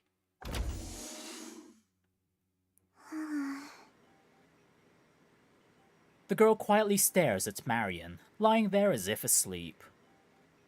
She waves her hand in front of her face, but Marion does not wake.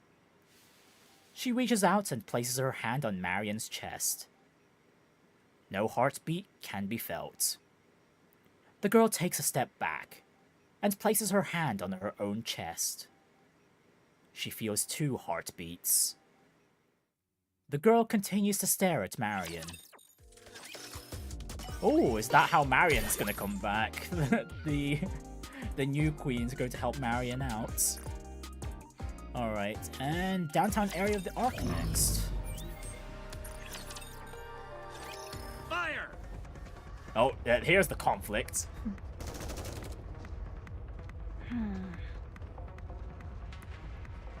Mass-produced Nikke's open fire on Dorothy. Dorothy effortlessly evades the fusillade, lost in I thought. suppose this must be because of the Queen. The Ark's leadership must already know that the Queen has come to the surface. Information that is highly confidential. They're attacking me on grounds that I disclosed that information and stirred up unrest among the public. But this is not what I had in mind. One would expect leadership would summon me for a meeting or even an interrogation for leaking classified intel. I intended to make my case for the necessity of the Third Surface Reclamation War, but of course, leadership couldn't possibly be swayed. But for the Nikkes who are completely kept in the dark, and the civilians who are equally uninformed, the mounting chaos within the Ark would have been more than enough to shake them to the core. I need to be the one who puts those fears to rest. It's impossible to explain everything to them, as it were, so some degree of deception is necessary. That way, it will be easier to incite them. After all, What people want are visible facts and solutions. What lies beneath never interests them. The performance I've put on in the arc until now should be sufficient to draw in both Nikkes and people alike. But this I did not anticipate. I didn't think they would attack without warning, and in the middle of the city no less. What's going on? Dorothy avoids every bullet as they rain down on her. Citizens flee in terror or collapse to the ground. She moves carefully so no one gets hurt.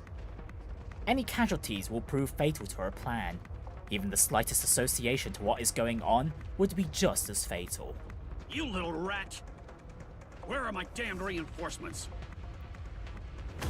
The moment Doban's shouts fade, a swarm of mass-produced Nikkes appear. They open fire on Dorothy.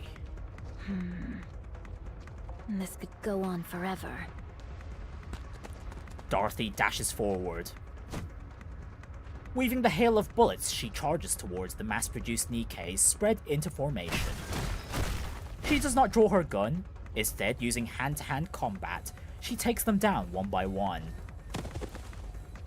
With no knowledge of close-quarters combat, the mass-produced Nikkes begin to fall.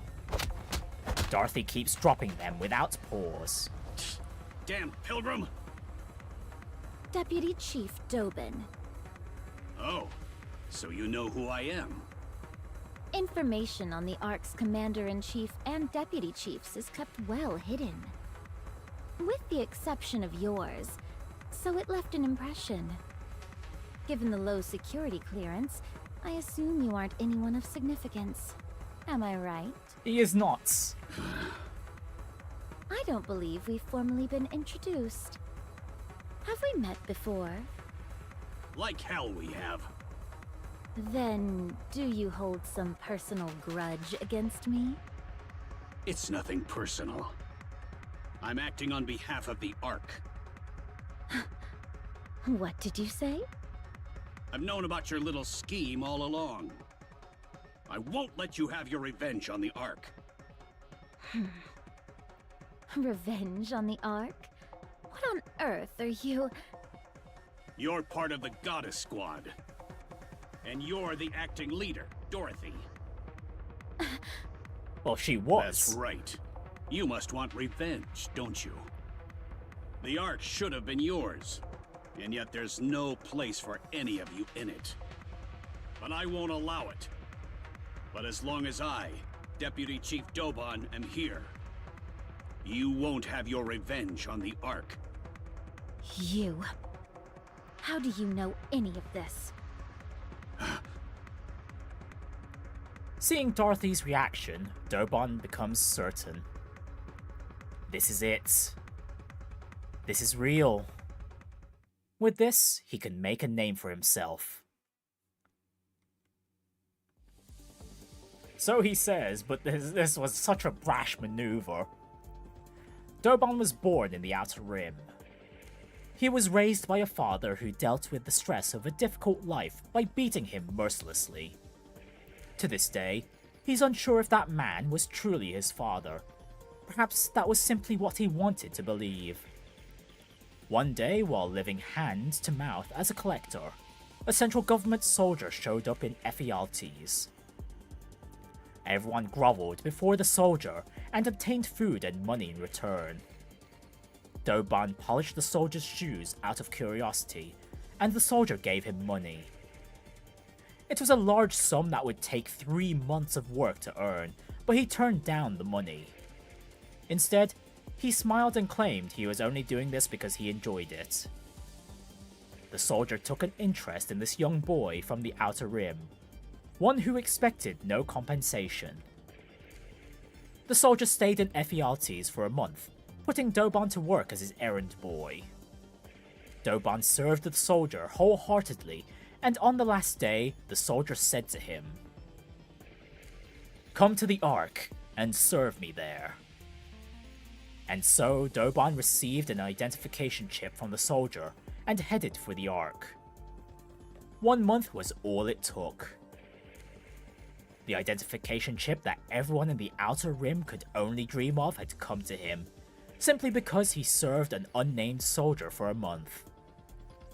It didn't take long for him to realize that everything he so desperately desired in the Outer Rim is easily obtained in the Ark. Doban lived as a citizen of the Ark before becoming a soldier.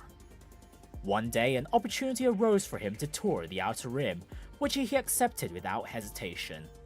He did so because he found himself missing his hometown. The moment he crossed the partition, however, Doban was horrified. Had this place always been this filthy and dark? Someone approached him and polished his shoes. It was the man he used to call father. The man repeatedly bowed and polished Doban's shoes, but had no idea who Doban was.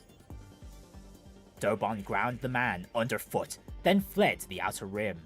He was ashamed that he comes from such a putrid cesspool.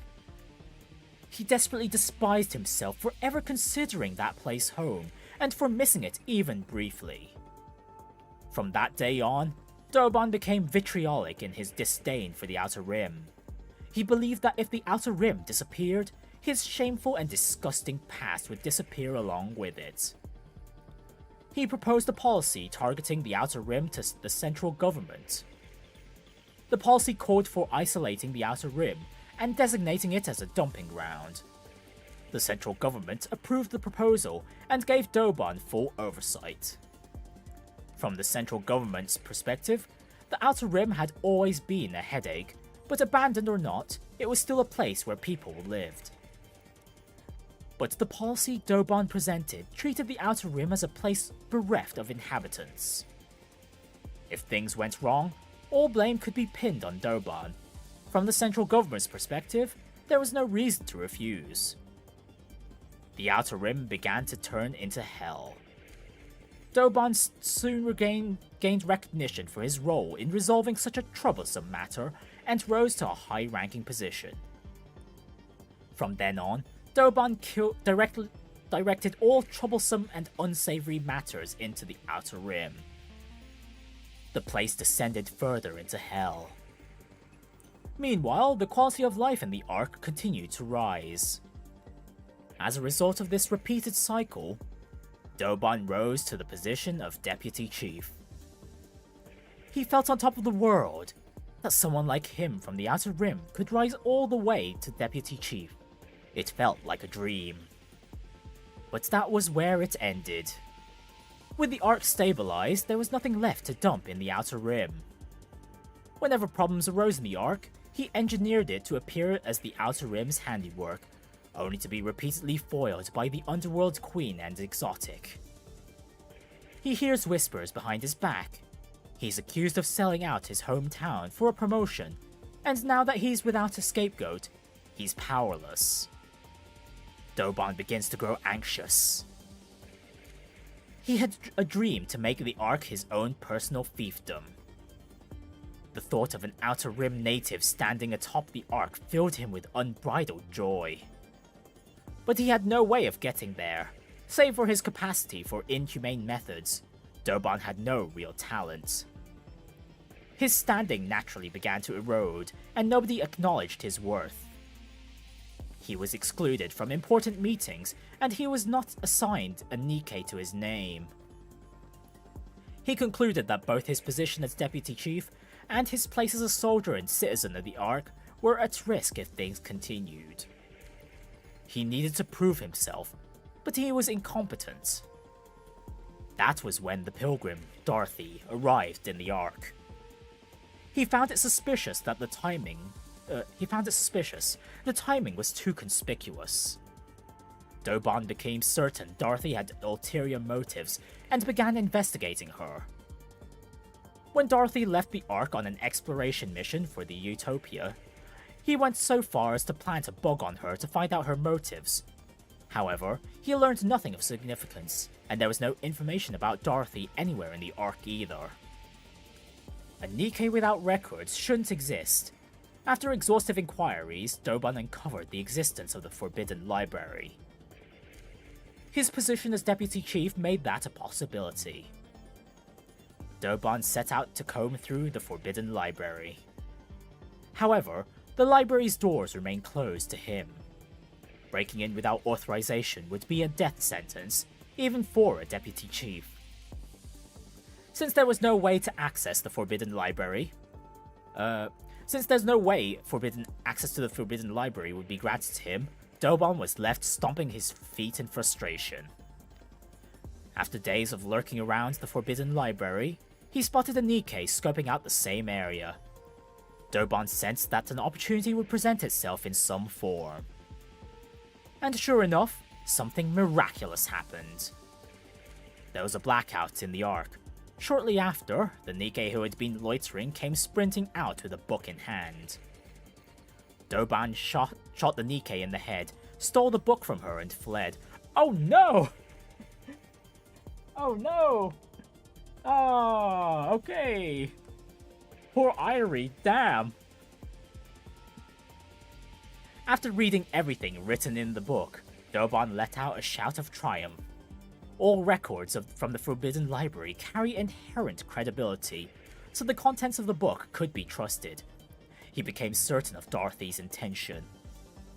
He was convinced if he killed Dorothy before she brought ruin to the Ark, his standing would solidify for good. Eliminating the instigator intent on destroying the Ark right before any damage occurred. Just imagining himself as the hero who averted the crisis and saved the Ark filled him with joy. Doban, guardian of the Ark. While he yet stood, peace would reign in the Ark forever. Answer me. How do you know any of this? Everybody in the Ark knows it. Why would you think I wouldn't know? And I know your motives, too. Goddess Squad. The goddess of victory. Humanity's hope. To think that you, one of those legendary Nikkes, could have fallen this far. Pathetic. We will never hand the Ark over. I see. So you knew everything. So, what exactly do you plan to do about it? Isn't it obvious? I eliminate the outsider who is trying to throw the Ark into chaos. Just one question. Why did you abandon us? What are you talking about? You're the ones who abandoned the Ark. What did you say? Oh, Doban didn't get the full story from the one book. The Goddess Squad demanded far too much. You wanted half of the Ark and the seat of supreme authority. Free control over military forces and unlimited access to resources. You didn't care what happened to the citizens. All you did was constantly demand things to serve your own interests. You even threatened us with force. Fortunately, the Ark was strong enough to withstand your assault. And when defeated, all of you fled the Ark with your tails tucked between your legs. Despite all that, to honor your contributions, the Ark elevated you to myth, enshrined you in monuments, and passed down your legend through the generations. Instead of gratitude toward the Ark, this is how you repay us? Have you ever seen us in person? No. I was born in the Ark. I see. So that's how they recorded it. Doban knows the whole truth. He knows the author of the Forbidden Library foresaw what fate awaited the Goddess Squad upon entering the Ark. Okay, Doban's just lying. He knows they took on the role of the villain to prevent the goddesses from being forgotten, and he knows why the goddesses ended up the way they did. I guess he would stand to gain from lying here because, like, the actual truth of why the Goddess Squad was abandoned would be detrimental to his attempt at rising to power. But he doesn't say anything. What matters now is for him, the Ark's deputy chief, to take down the outsider blinded by revenge to earn his merits. So he must provoke Dorothy into giving him what he wants. All units! This pilgrim has spread misinformation and incited unrest in the Ark. I want her captured alive. We must keep the Ark safe. We cannot allow an outsider to ruin everything we've built. You really do have a way with words. It's a battle of falsehood against falsehood. If the official narrative regarding the Goddess Squad is as Doban says, then Burning Gum's passive treatment of her makes sense, but it doesn't matter. The people whom Dorothy must appeal to are not those in power, but the Nikkes and the ordinary citizens. Dorothy holds irrefutable proof that the Queen has descended. Whatever Doban says about Dorothy's true intentions will crumble before the undeniable physical disaster looming ahead. Both lies will come to light one day, but Dorothy is confident in her victory. If the truth is great enough, even the small lies mixed into it have a way of becoming the truth. To ensure that she'll come out on top when that decisive moment arrives, Dorothy decides she must first control public sentiment. Dorothy once again cuts through the mass-produced Nikkes. Escaping would be easy, as would subduing them. But I need to come off as the victim, since the public tends to side with the weak. I'll give them just enough of a fight and take some hits, but under no circumstances can I use my gun, and there must be absolutely no casualties. I must appear as someone targeted by the central government for telling the truth. Doban's actions here will give the Nikkes and citizens the confirmation they need. Confirmation that the central government has been deceiving the Ark. Why don't you take a nap? Dorothy drives her knee into the abdomen of a mass-produced Nikke. The Nikke bends at the waist and groans. At that moment, the mass-produced Nikke explodes, sending fragments scattering everywhere. Oh, okay, Doban, this is going a little far. Huh? The Nikke beside her charges with a shriek and lunges at Dorothy, trying to grab her. Dorothy reflexively dodges and breaks the Nikke's stance. The Nikke staggers, then detonates. Oh, resorting to kamikaze strats, are we? Oof. Hey, and welcome back, Kaylee. How's the Indian food treating you? Dorothy brushes a fragment of something from her face and realizes with certainty. What a dirty trick. What the hell? This pilgrim killed those Nikkes. All units, switch from suppression rounds to live ammunition.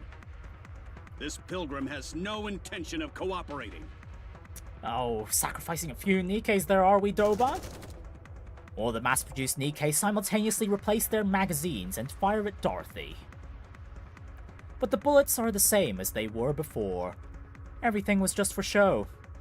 While dodging the bullets, Dorothy glares at Doban. You conniving pilgrim! You're bent on throwing the Ark into chaos, aren't you? But as long as I, Deputy Chief Doban, still stand, you won't succeed. His stentorian shouts are clearly meant to be heard by everyone. Dorothy feels a rage boiling from within. Do you have a death wish? Oh my goodness, Dorothy, don't get rage baited! You'd even lay hands on a human? No matter how intensely you despise the Ark, isn't this going too far? Looking at the loathsome man before her, spouting drivel. She considers perhaps breaking one of his legs. Wouldn't be so bad. She could stage it as an accident, make it look like he fell on his own. Oh? A mechanical sound echoes from above. Dorothy looks up. Rappy and I land together aboard 7 Dwarves 0. We assess the situation. Fragments of fallen Nikkes lie scattered across the ground. Oh, Dorothy! It wasn't me. I know. I'm asking what happened. Dorothy looks at Doban. Were you the one who talked? Huh? About what? About me. To that human. Of course not. Why would I go around talking about that so carelessly? Ah, the counters. The Ark's beacon of hope. You've arrived just in time. Pilgrim, it's over. Give up now. Have you come to stop me? Yes. I see. In the end, you're all the same. It seems like your patience is wearing thin. Considering how much Doban is provoking you, perhaps you were considering breaking his leg and staging it as an accident? Seriously, Dorothy is literally an open book to everyone. I don't know how things got to this point, but I think we should talk things over first. That is what I intended. But the other side does not seem so amenable to the idea. What? Hey, you! Aren't you here to back us up? No, we came to take Dorothy with us. You fool! Take a good look at this carnage. That pilgrim has already killed 2 of my precious Nikkes. Invaluable assets to the Ark. That's impossible. Dorothy doesn't use explosives. It looks to me that those Nikkes exploded from the inside out. As if someone planted bombs in them beforehand. You idiot! A little success and suddenly you can't see what's right in front of you. This pilgrim is set on overturning the Ark. And you're defending her? Yes, I am siding with Dorothy. You traitor! You have no idea what she's really capable of. Oh, we know full well what she's capable of. I would say I know her better than you do, Deputy Chief. Filthy traitors! A lot of you! I'll see you all court-martialed and hanged. You say I don't know her true colors? It's you who doesn't. I'll show you what kind of creature that pilgrim really is. Come out! At Doban's gesture, the formation parts. Numerous mass-produced Nikkes step forward. They are all Product 23 model Nikkes. Oh, that is devious. Against Dorothy, that is super devious. All of them remove their visors to reveal familiar necklaces around their necks. They even had the necklaces replicated. Okay, Doban, this is a massively low blow. Holy. No way. Memories from aboard the Utopia come rushing back to me. The image that held Dorothy captivated, a name surfaces. Prinny. No, something is different. The mass-produced Nikkes who have stepped forward each wear anxious expressions. They glance around nervously, their gazes wavering. They're all individuals, Nikkes. They cautiously turn their eyes towards Dorothy. Up until now, I've never seen Dorothy wear that expression. Seeing Dorothy's face, Doban celebrates inwardly. The name he heard spoken through the wiretap while Dorothy was aboard the Utopia, Prinny. The same one confirmed in the book from the Forbidden Library, Prinny. Whoever this Prinny is, she's clearly someone important to Dorothy. So he dug through old records to learn everything he could about Prinny. Fortunately, the book from the Forbidden Library even detailed her final demise. From there, he mobilized as many Product 23 models as possible. He prepared and equipped them with the same necklace seen in the photo. Now he'll send them hurtling toward Dorothy, then kill them all. If Dorothy becomes angry, good. If she loses the reason, even better. If she comes charging at him to kill him, it'll be perfect. In that moment, she'll become the Ark's public enemy #1. The Nikkes at his side are equipped with energy shields rated against optical weapons. Dorothy uses optical weapons, favoring precision low output shots over high output ones. The shields should hold against her shots well enough. And in the process, Dorothy's weakness will become fully exposed. After that, everything will fall into place. He'll take down Dorothy, the pilgrim with unclear motives who poses a clear threat. It'll be easy to frame her for attempting to overthrow the Ark, especially because she's a well-known pilgrim.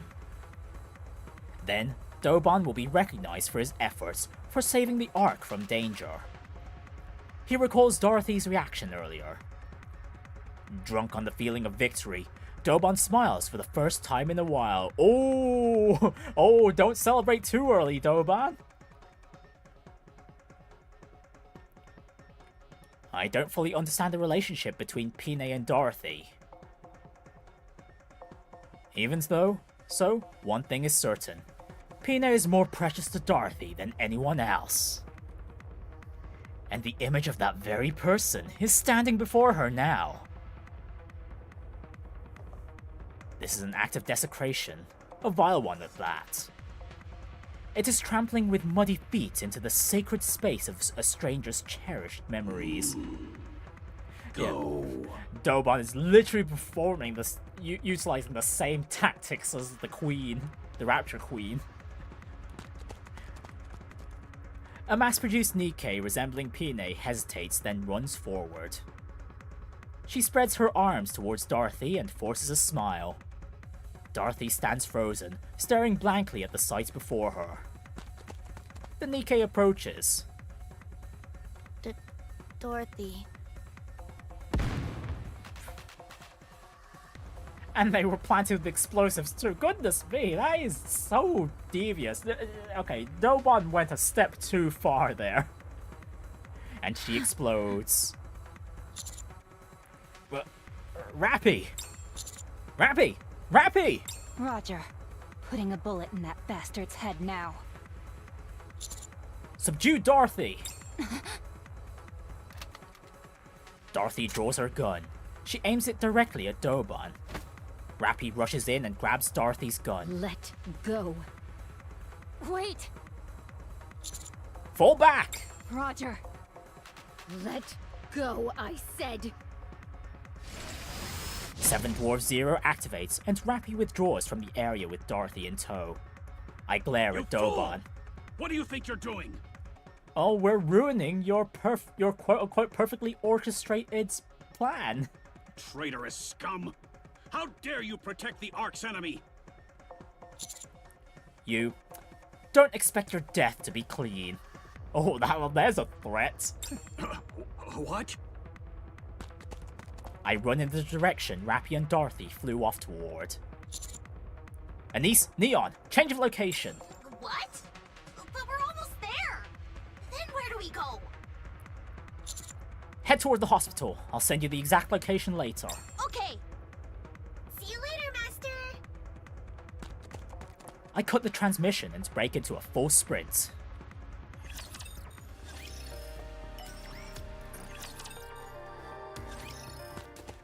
I sprint in the direction Rappy and Dorothy are headed. The only problem is, I don't know the exact location either. There! Rappy tumbles across the ground. From a distance, I catch sight of Dorothy pulling away. Commander! Rappy, are you okay? Take cover! Dorothy fires wildly. I quickly hurl myself to the side. The optical rounds scrape across the ground. She fired her gun? She's lost her mind. Dorothy approaches rapidly in low flight. Yeah, her PTSD got triggered. Dorothy approaches rapidly in low flight. Rappy unleashes a volley at her, but she rolls clear of every shot. In the same motion, Dorothy fires back with optical rounds. Wait, if I get shot, I'll die! The same goes for me. Rappy and I roll out of the way as heat grazes our bodies. Dorothy walks slowly towards us. Do you intend to keep going? I'd prefer not to. But if I stop, you'll go back and kill Doban. That's right. There's no reason to let him live. Hey, and Rappy's got her promise to keep stopping you from walking the wrong path. Stop this. You said you would take over the Ark. If you do this, all of your plans will fall apart. Everything you have prepared till now will become meaningless. Everything I've prepared, it has already been ruined. Yes, ruined, seen through by everyone. Everyone at the upper echelons of the central government. Nothing is left. Dorothy, why are you doing this? I have nothing left now. The place we thought was paradise refused to let us in. And the new paradise we built cast us out. That's right. I have given up all hope. Because there's nothing else I can do. After inciting the humans and Nikkes of the Ark to leave with me, I wanted to create another paradise. That trivial thing. That was the only form of revenge I had left. That was the only thing left I could take from the Ark. I've tried to endure all this time because it was all I had left. But what I can't endure is that. Dorothy, come with us. Let's defeat the Queen together. You're asking me to join forces with the Ark? You heard what happened from Snow White herself. What was done to me. To us. Oh gosh, Daria, I hope Dorothy learns of the truth. I'll never forgive the Ark for that. She really, if she ever needed that information, it would be now. I'll convince them. I'll make sure you're compensated for everything you've suffered. You know that would never happen. Dorothy levels her gun at me. You idiot! Anise is here! New Neon has arrived! Alright, just in time. Anise and Neon jump down from a building and land loudly behind Dorothy. Dorothy hurriedly turns and pulls the trigger. Anise's hand blocks the optical round aimed at Neon's head. Whoa. Oh. Did you just... I just... That was quite the reflex there. Dorothy steps back. Were you trying to kill her? No, I wasn't. I'm sorry. Dorothy! Hey! Are you okay? Are you okay?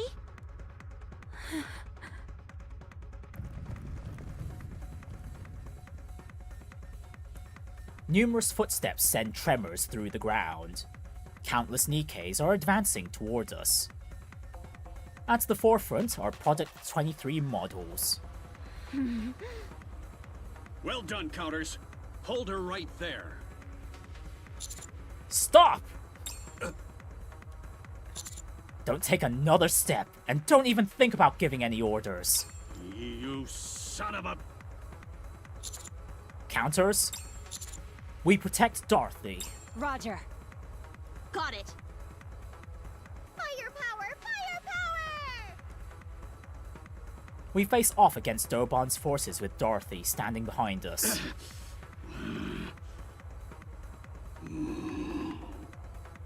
Go! The mass-produced Nikkes leading the formation exchange nervous glances. Go, damn you! I said go! Go and fight! The leading Product 23 models charge forward. With frightened expressions, they rush toward us. Fury fills Dorothy's eyes. Rappy quickly grabs both of Dorothy's hands Anise and Neon follow suit, grabbing Dorothy's shoulders. Why is she so strong? Don't worry, there's 3 of us. Let me go. I'm going to dispose of that trash. Now, we'll do it legally, okay, Dorothy? I know he's a piece of garbage, but you have to hold back. Hold back? You want me to hold back? Imagine if those Nikkes looked like Red Hood! Could you really hold back? That piece of filth! How dare he use Pina! My most precious wings! He's desecrating her memory! He doesn't know the first thing about what happened, but he dares trample on my memories to provoke me? My most precious memories! You already know he's trying to get a rise out of you, so don't fall for it. I don't care. I'll play right along. No, Dorothy, no! Very well. I'll take the bait.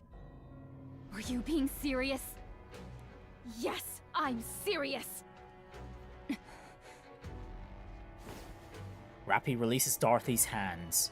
She looks straight at Dorothy and says, Okay. Then let's kill him together. What? If that's what you want, then let's kill him together, Dorothy. I'm your friend, so I'm in this with you. What are you saying? Rappy, you know this is not gonna look good for us either, right? The ground shakes from the thunderous footsteps. In an instant, countless Nikke surround us. Deputy Chief Birmingham arrives with reinforcements in tow.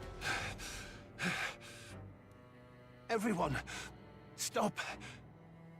Dorothy, drop your weapon.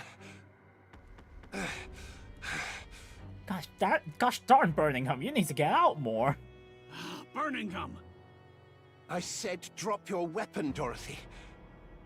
Now, drop it. Why should I? Perfect. Exactly what I hoped for. A large audience. Doban fiddles with something. Oh my goodness, Doban's got more? I get a bad feeling in the pit of my stomach. As if responding to that foreboding, the Nikkes resembling Pine react all at once. They tremble as if in agonizing pain.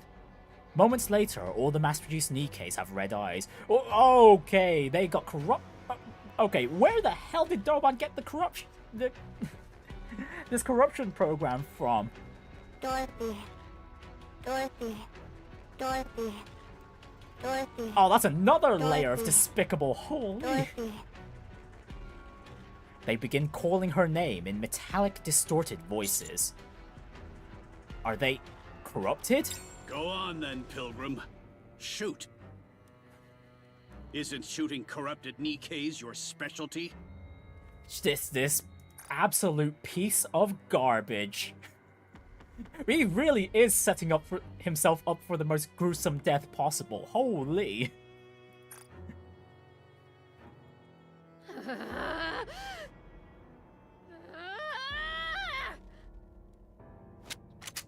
Dorothy shakes off everyone and raises her gun. Yeah, just look at that rage. Holy. No! Dorothy! Yes! Shoot! Shoot and reveal your true nature.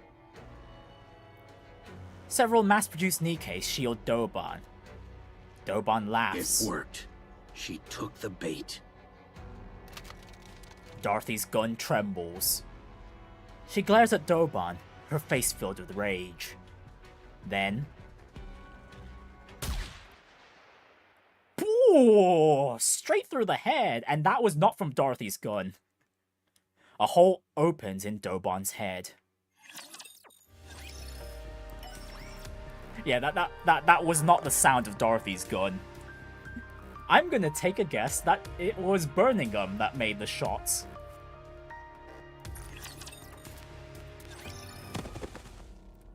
Doban collapses to the ground. Red spills from his head and stains the ground.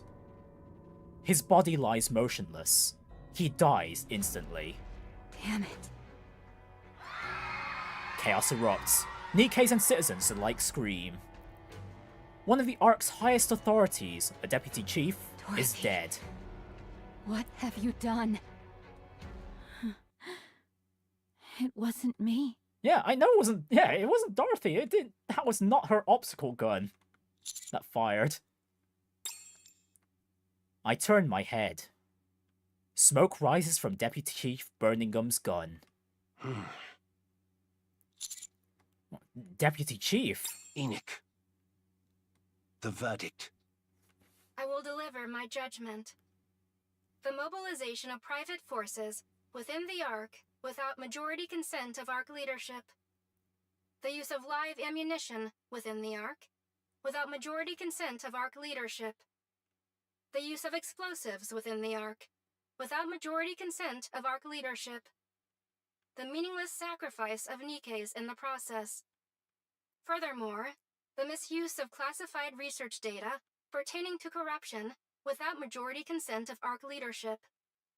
All of the above actions resulted in considerable disorder within the Ark.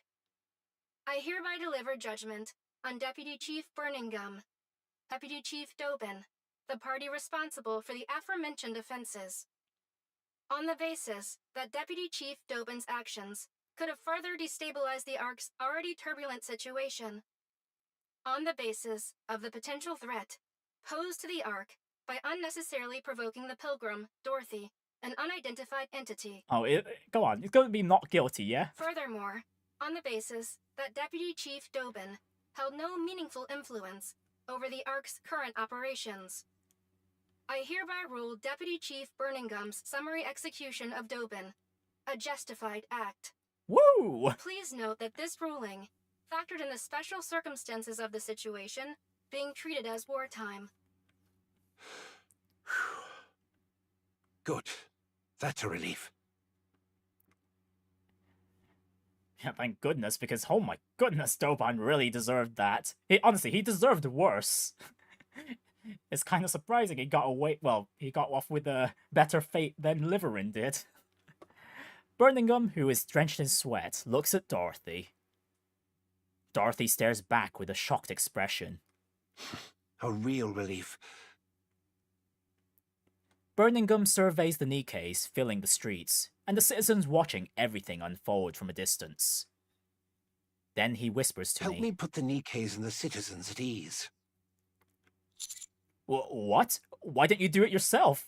Yeah, you caused this. Oh, you caused the current unrest. I'm not good with crowded places. Very well. A private call comes through from Enoch. I will dispatch personnel to retrieve the body of the former Deputy Chief Doban. Additionally, I will request that Elysion treat the Nikkes afflicted with corruption. They should be treatable with the Valpaus we have secured. So you knew about this? Yes, but I am the only one who does, so there is no need for concern. Good. I'll leave it in your hands. Very well. I look around. I see the trembling eyes of the countless Nikkes and citizens. At the end of their gazes, Dorothy stands. I take a deep breath and point at Dorothy. This is Dorothy, the second leader of the Goddess Squad. The Goddess Squad is not a legendary. Is what? It's not a it's not a legend. The Goddess Squad is not a legend. They existed, and their leader stands before you now. What on earth are you saying? Dorothy is innocent. I can vouch for it. You all know what Dorothy has done for the Ark in its time of need. I will personally guarantee Dorothy's safety. As the commander of the Counters, the Commando Unit. Former Deputy Chief Doban. He attempted to frame and execute Dorothy. His motives are currently under investigation.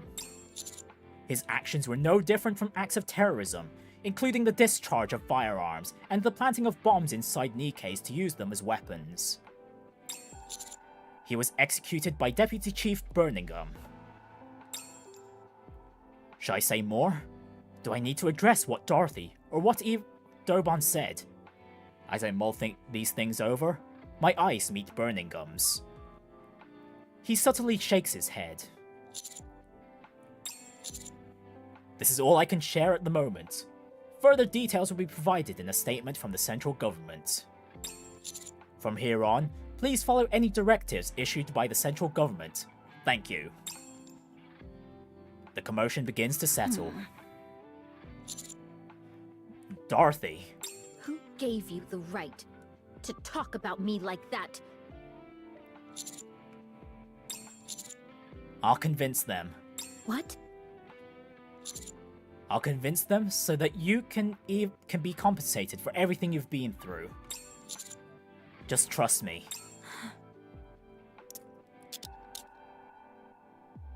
Handcuffs are placed on Dorothy's wrists. Wait! This is just for show. She did discharge a firearm in city limits after all. Besides, do you really think this metal scrap can actually restrain her? Absolutely not. Of course not. For now, we'll hold her at the rehabilitation center for Nikke's. We can talk there. Very well. Oh, and by the way... Yes? Well done. In times of chaos like this, it's more helpful to convey just the immediate situation than go into detail. Yeah, there's just times where you don't need to over-explain. It also buys us time on our end, which is even better. You're still a little rough around the edges when it comes to knowing when to cut things off, but you'll improve. Anyway, go inside and rest. We'll talk again soon. Understood. Thank you. Dorothy. Yes? Behave yourself, and don't cause any trouble at the rehabilitation center. I'll hook you up with some outside food. Any magazines you want, just say the word. Yeah, we'll smuggle them in. You three are absurd.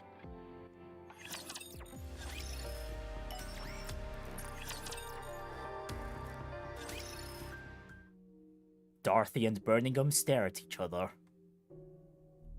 After more than 10 minutes, Dorothy begins to grow restless. Just as she is about to speak, Birmingham opens his mouth. You were too hasty. Inciting Nikke's and citizens to rise up toward a third surface reclamation war. Did you really think that would work? All of you were dragging your feet. It was frustrating. Well, not to mention, Dorothy barely got any influence from her despite the time she's spent in the Ark. So the Queen really has descended? Yes, she has. Then the destruction of Eden must be true as well. And you really are Dorothy of the Goddess Squad? Yes. Right. I've known that all along. What? I knew you were Dorothy of the Goddesses from the moment we first met. I knew those in the legends, but I didn't expect a deputy chief of all people to buy into it. When we first met, you asked me something.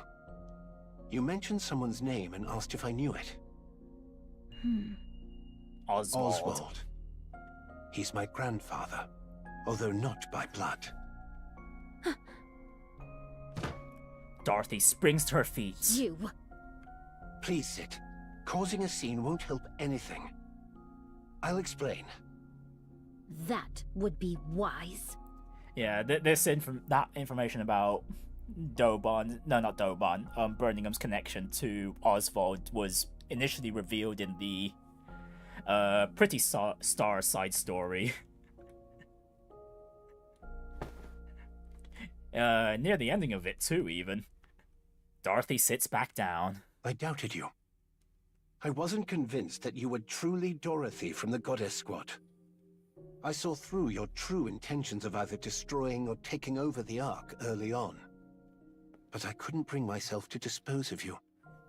According to my grandfather's records, you were the most radiant goddess of victory of all. My grandfather Oswald. He allowed himself to be disgraced in order to protect you all. What are you talking about? After Operation Ark Guardian ended, the Ark deliberated over what to do with the Goddess Squad. They were certain you would wield influence far beyond the central government. So on the day you returned to the Ark, they mobilized every method they could to bring you goddesses down and to drag you from your pedestal. Yeah, bringing forth a social execution. No one adored the Goddess Squad more than my grandfather. He held a high enough position to oversee the entirety of Operation Ark Guardian. So he abandoned the Goddess Squad, because it was obvious to anyone that they would be destroyed if they returned to the Ark. You honestly expect me to believe that? I know. There's no evidence of it. But back then, the central government was filled with the likes of Doban. If you're going to lie, you should at least get your story straight. What you're saying contradicts Doban's account considerably. Doban was lying. Do you really expect me to believe you on your word alone? There's nothing more I can say. Doban lied to provoke you. That's all there is to it. Then how did he know how Peanut died? Alright, come on, Birmingham, bring the book. My grandfather apparently listened to every conversation in that temporary camp. He recorded it all in a book. He heard everything? Yes. It seems he originally intended to wait longer, since moving too hastily could have exposed him. But after what happened to you, he moved up the schedule. Because he feared the goddesses would crumble. Why didn't anyone say anything?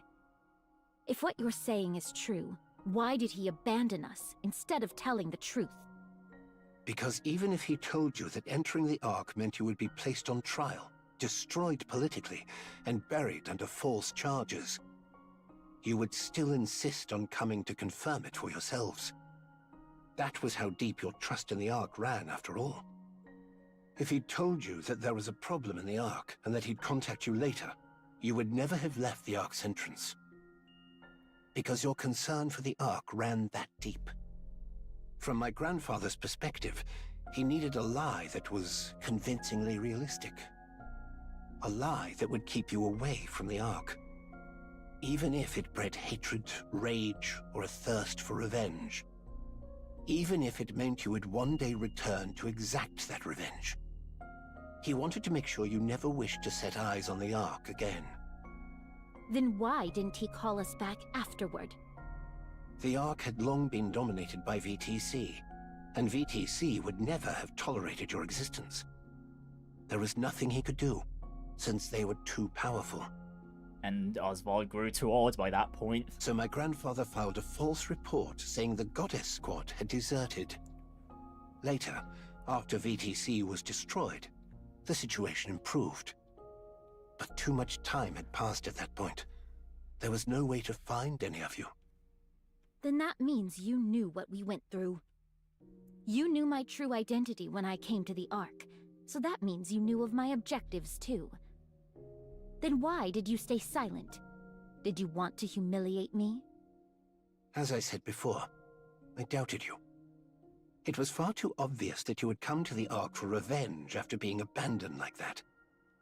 So I kept watch this whole time, to determine whether you were the Dorothy of the past, or the Dorothy of the present, blinded by revenge. And I came to a conclusion. Your grandfather would have been heartbroken to see what became of the Dorothy he once knew. But you know what? The only reason I'm this way is because of you. I'm sorry. Dorothy freezes. What did you say? I can't speak for the entire Ark, but I apologize. I didn't come here for an apology. Dorothy, what do you want from the Ark? The Ark. I want to seize it and get my revenge. No, you cannot. As I said, I reached a conclusion after observing you. And my conclusion is this. You won't act against the Ark. Oh, she just wants recognition. That's what it's been the entire time. She's wanted to be seen as a goddess of victory. I could reduce the Ark to ruins right now if I wanted to. Perhaps. But you won't. You had the power, the ability, the charisma, and yet you didn't. You deliberately took the long way around. You saved the Ark from the brink of ruin multiple times. You were happy when Nikke's and people thanked you. As you said, you could have had your revenge at any moment you wanted, but you didn't act on it. Watching you fail to fire a single shot at Doban was what convinced me. You can't do it. Because you are a goddess. The goddess of victory. That's why you cannot do harm to the Ark. It's pitiful in a way. You dreamed of revenge for such a long time, yet you soften immediately at the slightest recognition and respect. It's regrettable. And yet you cannot help but love Nikke's, humans, and humanity itself. It's truly sad. That you're destined only to be used by others, despite having the wherewithal to take revenge, yet unable to go through with it. How foolish of you. Why, who are you to talk to me like that? And that's precisely why. You're still the goddess of victory.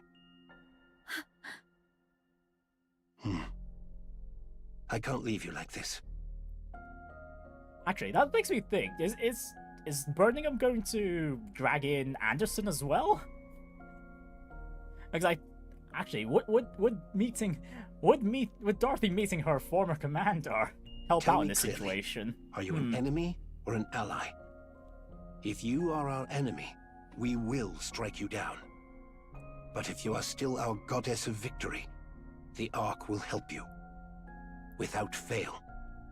We will help you become the goddess of victory once again. Humanity's hope. A true goddess. Please, stop. Don't say any more. Because Dorothy feels like she might start to hope again. Birmingham places an old book on the table titled Dorothy. This is a handwritten record about you that my grandfather left behind. Read it. You deserve that much. Birmingham rises from his seat, then turns and walks out. He looks back at Dorothy, staring blankly at the book on the table. Birmingham looks at Dorothy, then straightens. Dorothy lifts her head and looks back at Birmingham. There was something I always wanted to say to you if I ever met you. Oh yes, give her the respect she deserves, yes! Birmingham salutes. For fighting for humanity. Oh, please, don't. Don't say it. I sincerely thank the Goddess Squad. Door closes. Dorothy stares ahead blankly. No. How could I have been so foolish? So easily.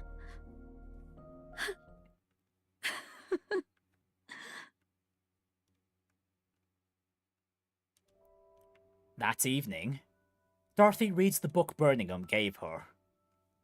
The final page is filled with nothing but words of guilt toward the goddesses, which Dorothy stares at blankly through the entire night.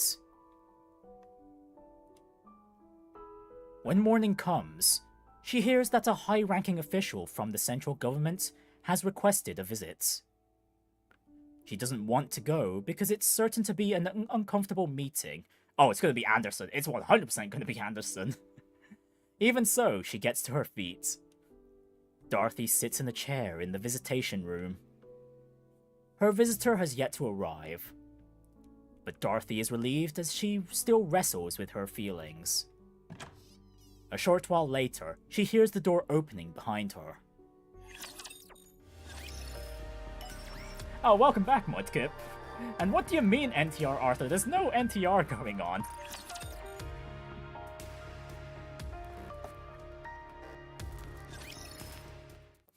She does not turn around. She hears the door close, and the footsteps draw nearer. Dorothy lowers her head and closes her eyes, a silent signal that she doesn't want to be spoken to. Then, a familiar scent reaches her.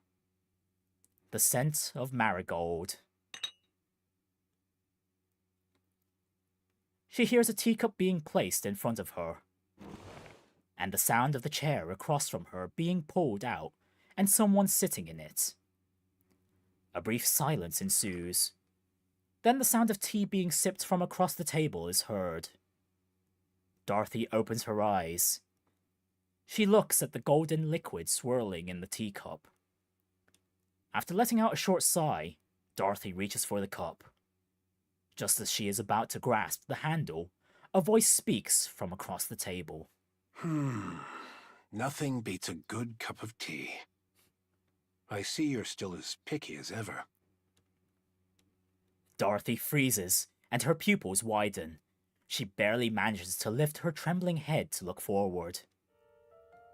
Anderson looks at Dorothy with a gentle smile. Miss Dorothy. Commander. Thank goodness. I was worried you might not recognize me now that I'm older. Oh, Dorothy gets to be the first of the Goddess Squad to meet with her old commander again. How? I'm sure that'd be a relief once the other members of the Goddess Squad hear about this. Dorothy's thoughts come to a halt. How many times in the past has she been manipulated by ghosts from her past? First Lilyweiss, then Pine. Wariness fills Dorothy's eyes. Who are you? Anderson silently looks at Dorothy. Dorothy silently looks back at Anderson. After staring at one another for a long time, Dorothy becomes certain. He is not an illusion, nor a monster wearing another skin. He is the same person she once knew, bearing the marks of time on his face. The same person who shared her most radiant days. Tears fall from Dorothy's eyes. You're alive. Ta-da! I'm still alive and kicking. Ta-da! Ta-da indeed. To be fair, from Anderson's point of view, it is a miracle he even survived as well. At the end of Operation Ark Guardian. I'm sorry I couldn't come see you sooner. But you've got to admit, reuniting in a prison visitation room is quite dramatic. And it's very, very in character for our dear legendary commander here. The things you get to see when you live long enough. To think that such a noble lady would end up in a cell. The others would get a real kick out of this. You haven't changed at all. There's a bit more intensity in your eyes, but you're exactly the same. Maybe I should have become a Nikke too. I'm the only one aging here. It's ridiculous. Oh, come on. And not with the, like, less than 1% chance for males to get turned into... To get turned into one. No, don't Do you play have some against kind that, of Anderson. skincare routine? Care to share it with me? Please, be quiet. Can't you see? I'm crying right now. Stop crying or you'll get me started too. Oh, Dorothy's tone has reverted back to her Goddess Squad days. The older I get, the easier the tears come. Damn, the voice direction It's is becoming perfect. quite the problem. I've been taking all sorts of things for my health, but nothing's quite what it used to be. Please, just keep it down. Honestly, I told you not to cry. Only the sound of Dorothy's sobs echoes through the visitation room. Dorothy brings the tea to her lips. Not bad at all. The leaves are good, and it's well brewed. Look at you, pretending to be elegant when you were just bawling your eyes out 2 seconds ago. How long are you going to keep bringing that up? Let me see. Until I get to tell Lilith? I already know. That damned queen stole Lilith's body. That thing needs to die, without a doubt. But what are you doing here right now? You must have already heard everything. Yes, that's why I'm asking. You could be out there right now trying to tear the queen's head off. So what are you doing, sitting here? On a journey of self-discovery, are you? I could say the same thing about you, Commander. You were alive this whole time. What were you doing? That is a very good Despite question. me already being in the Ark, why did you wait until now to... Calm down. I'll explain everything. It's been a while since I talked about the old days. My heart's racing. Quit kidding around. First of all, during Operation Ark Guardian, I was on the brink of death when Lilith forcibly sent me into the Ark. I've always felt terrible about leaving without saying goodbye. I'm sorry. I arrived at the Ark and I received treatment, somehow managing to cling on to life. By the time I woke up, decades had passed. Those VTC bastards had forcibly induced me into a coma for all those years. Good grief. I'm sure that technology was never designed to be used as such. Well, honestly, it's a kind of a blessing for Anderson, considering that the VTC is like the perfect guys to just... They were just there, ready for him to eliminate. So, VTC did that to keep you in check. Oh, and don't forget about the Vapas research, too. Yes. You heard that from Burning Gum? No, I read it in the book. Ah, that book. It's quite well written, though it skims through my exploits a bit too much for my liking. But it was a fine book. Anyway, after sleeping like the dead for all those years, it was thanks to a man named Arthur that I finally woke up. Arthur? When I came to, my body was a wreck, and you were all, bizarrely, being called pilgrims. I wonder if that's the name of the Commander-in-Chief. I did some digging and used every connection I had to investigate why things ended up like this. I eventually found the culprit. It was VTC, a painfully obvious conclusion. After getting myself back in shape, I heard there was an event where key figures would gather. So I went and paid them a little visit. And then he just John Wicked his way through them. You killed them all. Yes, I did. I let the leader escape, though.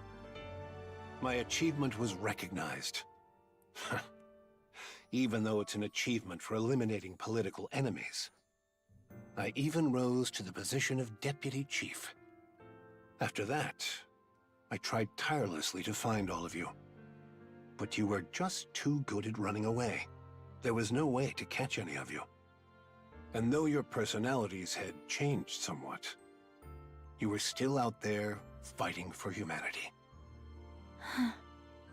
I desperately wanted to go up there myself, but my body couldn't last a day without specialized treatment. And considering the mortality rates up on the surface, sending someone else up was too risky a proposition.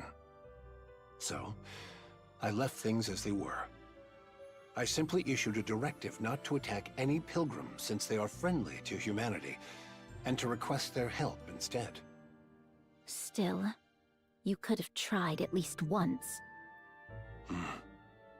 How could I possibly face any of you? I fled to the Ark at the end of Operation Ark Guardian. Hey, that was not your fault, Anson. You wanted to fight till the end until Lilith literally threw you into the lift. and left you stranded for decades. The fact that I was sent here against my will doesn't change that fact. So I decided to simply watch over you and help from a distance. Because the me that I am now is someone with authority without the ability to act. Even so, I wanted to see you, but, well, I couldn't. Anderson lightly taps his side with his fist. A metallic thud echoes. Really, it's been years since that thing on his torso has been brought up again. Goodness me. I can no longer be the commander who charges into battle alongside you. It's embarrassing. So after stepping back from the front lines, I did what I could to help with surface reclamation efforts. I cleaned up the mess we had for a military, rewrote our combat manuals. I worked quite hard, in whatever way I could. But things were a disaster. After 2 failed surface reclamation wars, the Ark was in shambles. So I've been managing the fallout ever since, right up to now. Well then, I suppose that covers my sob story. You're wondering why I never came to see you after you got to the Ark, aren't you? After all, you made such a flashy entrance, appearing like an angel from above. There's no way I wouldn't have known. yes. Let's hear it. I knew everything about your situation. I knew better than anyone why you'd come to the Ark. That's why I stayed away. What on earth are you saying? Because if you had asked me to destroy the Ark together, I would have agreed. I would have smashed the Ark with you and cheered for Eden.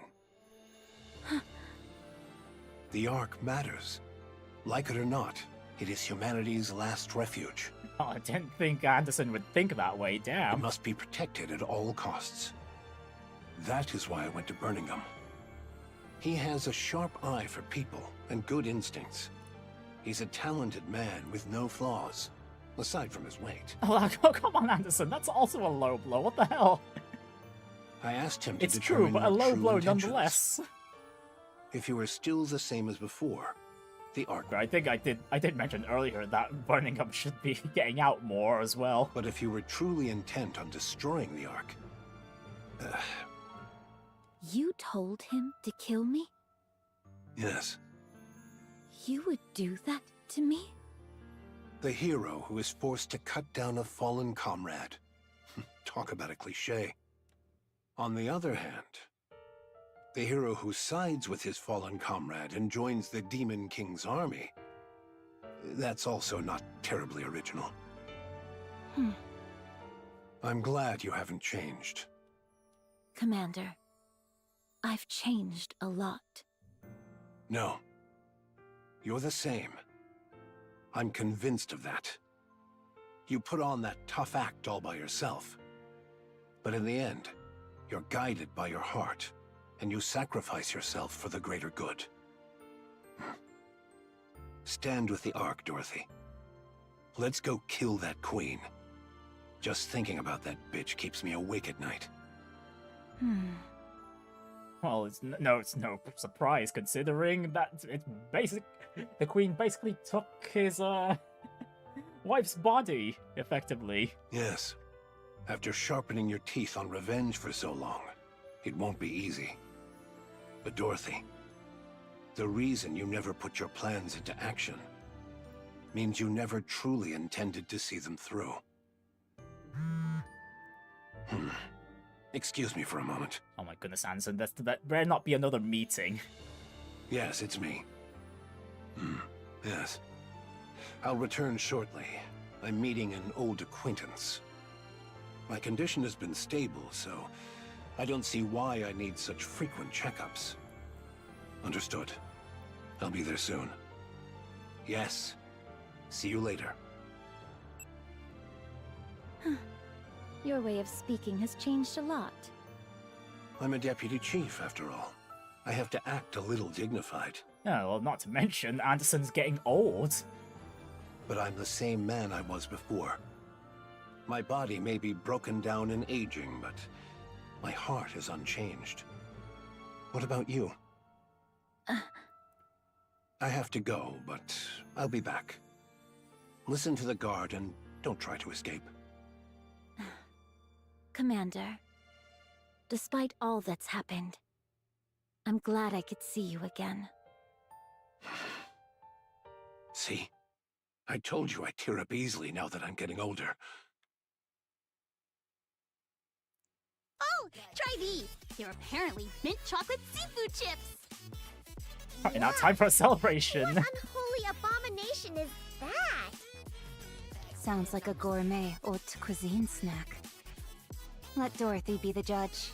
She has discerning taste. I'm not eating that. Okay, is this still... Okay, I think this is still the visitation room. Now we're just bothering Dorothy now. Wow, this fried ramen is really good. It's salty, spicy, and just hits the spot. It's good. I think it tanked because of its name. Change that, and it would be a hit. Why did you buy so many dumplings? The shop's grill was fired up to the max. With firepower like that, it can't taste all that bad. Dorothy, want to give it a sniff? It's got this great smokiness. No, thank you. Then what about this? It's called flour bread. There's red bean paste inside. Ooh, red Why bean would paste? a flour bread have red bean paste in it? Oh, I'd like to try that. Beats me. Maybe because it's shaped like a flower? Now that you mention it, there are a lot of different breads like that. Fish-shaped bread, for example. Oh, I read in a book that they used to put real fish in fish bread. What kind of weird books are you even reading? By the way, Dorothy, why are you eating? We brought all of this for you. You say that, but all of you seem to be doing the eating. Because you're refusing everything even if we spoon-feed you. You haven't spoon-fed me anything yet. Fine. Then open wide and say Ah. See? Even if we spoon-feed you, you won't eat. Then feed me instead. Yeah, go feed our Neo Neon. Hell yeah. Why did you stick your fingers in? Since you are done eating, could you leave now? We haven't even started. There's still plenty of food on the table, Dorothy. 30 minutes later. That was delicious. Shall we get going then? Yeah. Let's grab some coffee on the way. I feel like I'm gonna burst. Oh, Dorothy, be sure to eat the creme brulee today, otherwise it'll spoil. Are you really leaving? Yeah, we finished eating after all. Did you not come because you had something to say? Nope. At the very least, I believe it was a niece that promised that would bring some outside food in. The truth is, we are here because a niece wanted to see you in a prison uniform. Hey! You said you wanted to see it too! But how are your clothes so clean after all this time in here? Do you sleep standing up? All right. Please leave. Do you have any letters you want delivered? People in prison tend to write a lot of letters to the outside. All right! Rappy is an ex-convict, so she knows all about this stuff. If there's anything you don't know, ask her. I made a brief mistake during my turbulent youth. Then, if you and Dorothy ended up in the same squad, does that make it a criminal squad? Isn't that the story with everyone in real kindness? Please get out. Oh wow, real kindness mentioned. Alright. Okay, how many more story nodes are there? Okay, there's 3 more. We're still going. In the central government's main conference room. Alright, let's go over the situation. Alright, finally, time to deal with the problems at hand. The most pressing issue is the Ark's power source. It's only operating at 20% of its former output, and that number continues to decrease. Second is the matter of Dorothy's sentencing. The incident was severe enough to cause casualties. On top of that, it really rattled the public. Speaking of, we've got an open deputy chief position now. Ooh, is this Anyone our promotion have any time? candidates in mind?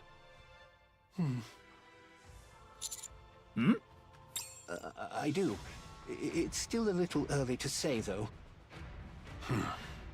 Very well. And third. Damn, no promotion yet.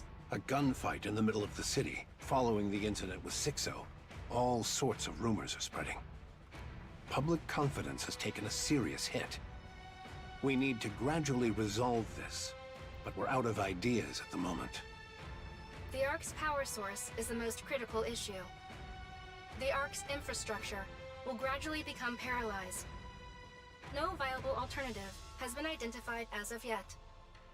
Can't we just go to the surface and bring back a truckload of supplies? Supplies near the Ark have been completely depleted. We'd need to venture much farther, and the risk and time required increase sharply the farther we go. Wow, it's like we could have a third surface reclamation Also, war now. It's not just a matter of supplies. Even if supplies come in, we lack the power to process them. Le public sentiment, c'est much more sérieux. Mysterious groups are forming in large numbers. We do not know when, or where, or what kind of problem will arise. The conference chamber falls silent. We would like to hear your thoughts. I believe you would have an appropriate solution. After all, you are the commander of the commando unit. Everyone looks at me. Bearing the weight of expectations, I open my mouth to speak. Yeah! Hey, I was right! It's reclamation war. Silence falls over the chambers once more. I press on. The Ark's power source is effectively beyond saving, which means we would have no choice but to abandon the Ark. The surface has more natural resources in abundance, such as sunlight and water. In contrast, the Ark consumes vast amounts of energy just to sustain light and water sources. Yes, our infrastructure will falter at first, but we can't just sit back and wait for death. Everyone in the conference room listens quietly. I propose the third surface reclamation war, with Dorothy leading the charge. We legitimize everything Dorothy said. We announce that all of this happened because the Queen descended to the surface. We attribute the string of incidents that occurred in the Ark to the Queen. The central government kept all this secret to prepare for the third surface reclamation war. But in the wake of Dorothy's revelation, decided to go public to prevent anything worse. Since we cannot let Dorothy's words turn out to be a lie, we place Dorothy at the vanguard.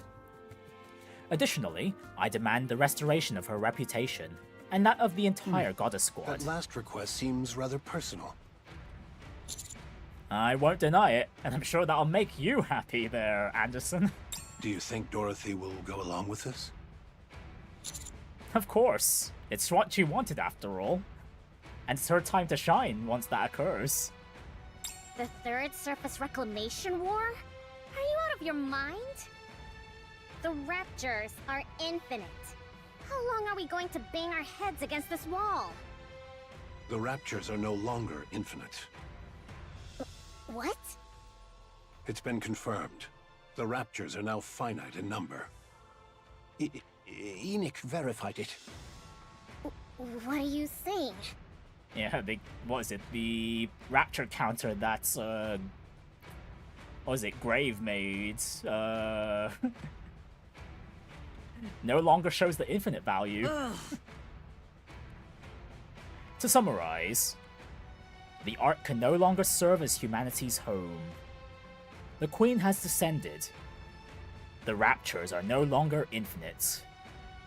With Eden's new technology, our equipment production output is sufficient.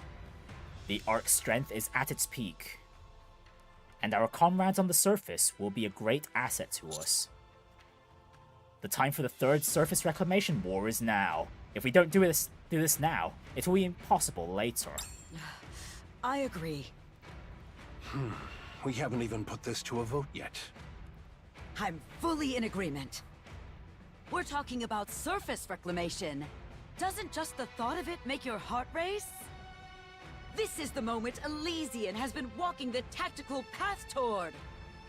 Onward, AZX! Onward, Admire! Onward, Wings of Victor!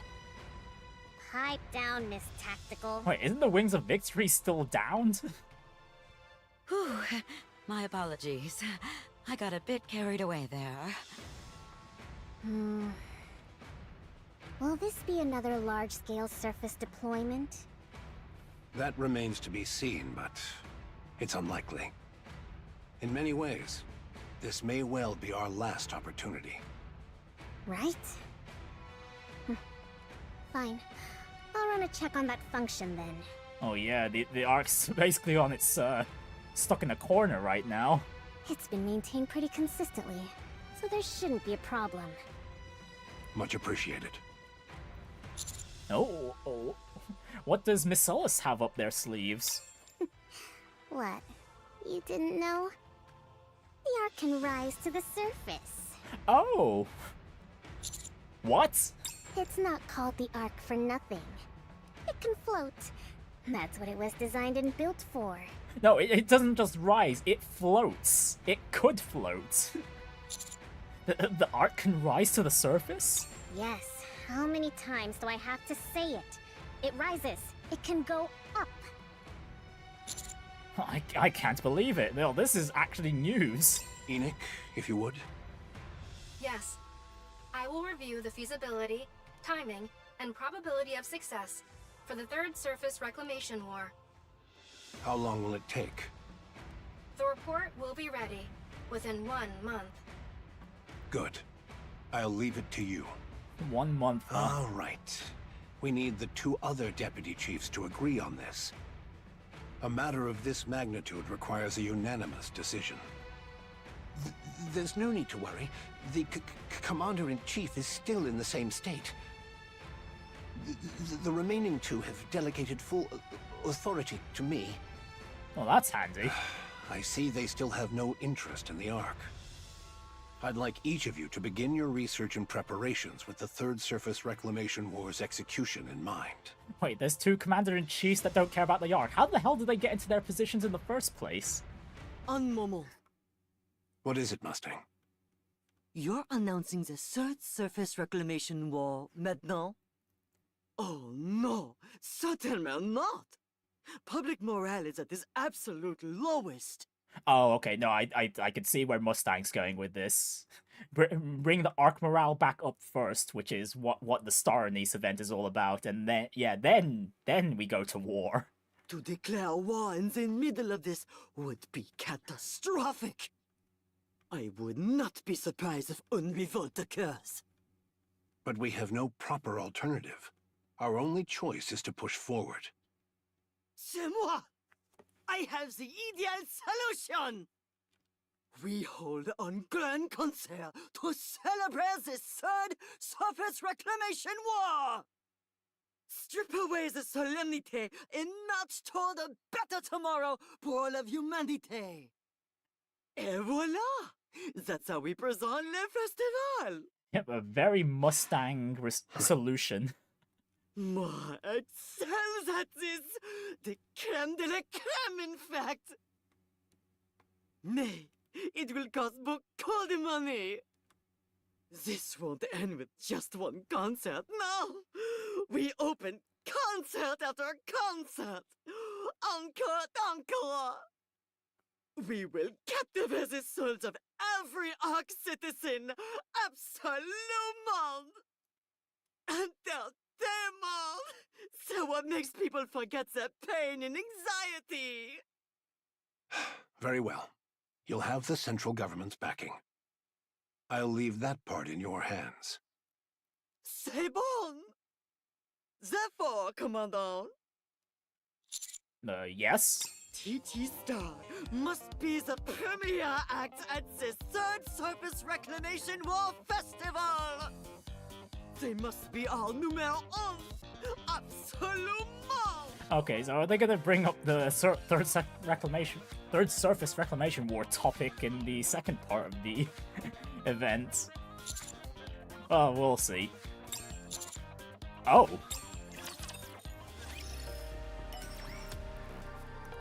Right, we're gonna need to talk to Anise about this. Oh. Are you with us?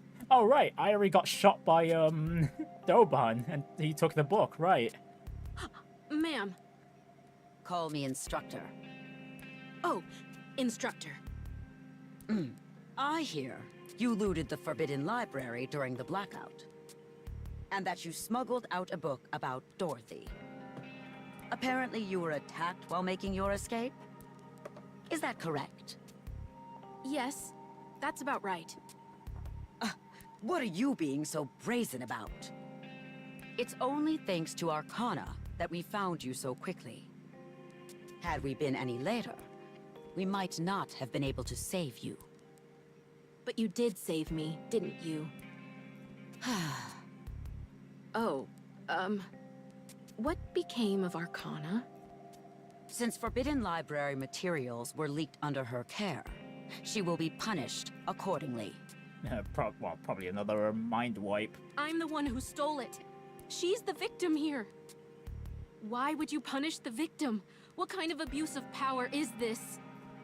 I haven't finished speaking. Theoretically speaking, Arcana should be punished. But this only occurred due to the unforeseen Arc blackout.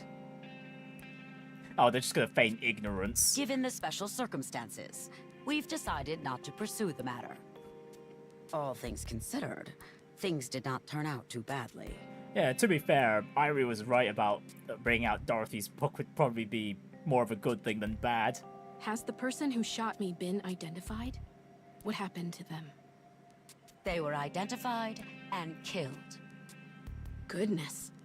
It just goes to show that crime doesn't pay. Oh, I didn't even give the name. Irie, the Forbidden Library's very existence is classified. You will be held accountable for leaking its contents without authorization. I've got a question. You're not listening to a word I say. Fine. What is it? What were Dorothy's true intentions? To take revenge on the Ark, but she never actually acted on it. What drove her to seek revenge? Because the Ark used Dorothy and the Goddess Squad before discarding them. I see. You seem pleased. Yes. I'm with an inspection unit. Exposing the dirty secrets of others is the reason for my existence. And now, oh my... To think, I've now exposed even the Ark's darkest secret! I love it! Oh my goodness, Irie's getting off I knew on there was this. a reason I didn't quit this job. Go on, tell me how brilliant I am. Yes, you are brilliant. Yeah, but the punishment you'll be receiving, though. No, I don't think she'll Which care. is why you will be undergoing a memory wipe. Pardon? Don't worry. Only the information pertaining to the Forbidden Library will be erased. But knowing you, you'll find your way back there someday. Oh, that's no problem then. Any chance you could put it off for a while, though? I'd like to savor this feeling a little longer. Fine. As you wish. By the way, where is Avistar? Why isn't she with you? Oh, Avistar is currently the manager of those pop stars. Where did Elysian go so wrong? That is a good question, Ingrid. They're all straying from the tactical path. Alright, repair center. Oh, both command center even. Let's see. Got what, like 2 more story nodes left? TT Star's comeback concert has been upgraded once again? Yes. And it's the first step in preparation for the Third Surface Reclamation War.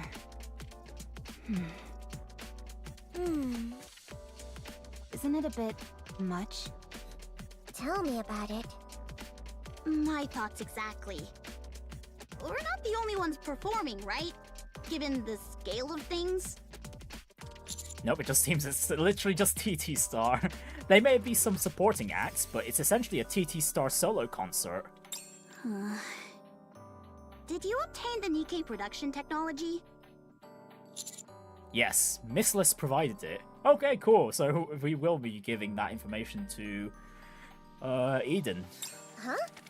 Why Misillus and not Elysian? Are you not afraid of our tactical ways? Misillus is best when it comes to Nikke production technology, after all. I suppose that's true. If we've secured the technology, we should head to Eden quickly. It can't be helped. We're short on time, so let's get going. Your participation in the concert is mandatory, Anise. Huh? Me? Yeah, because you're the leader of TT Star. Yes. I explained to everyone. Thanks to her heroics on Punk Street, shooting down the Black Spire, and also her performance in the recent battle with Sixo, Anise's recognition has greatly increased. All of these achievements occurred inside the Ark and were witnessed by numerous people. As a result, Anise has become one of the most famous Nikkes in the Ark, having established herself as a symbol of hope who saved the Ark in its darkest hour. The fate of the entire Ark is at stake with the Third Surface Reclamation War. As a symbol of hope, Anise must stand behind it. Since she has past experience as a pop star, it is the perfect opportunity. That is the position of the central government and Tetra. A symbol. Me? Yes. I'd wager you're a source of hope for a lot of people in the Ark. The Third Surface Reclamation War must not fail, and since you've now become a symbol of hope, you need to inspire hope in others. You need to show them who you are, Anise. Show them how radiant you are.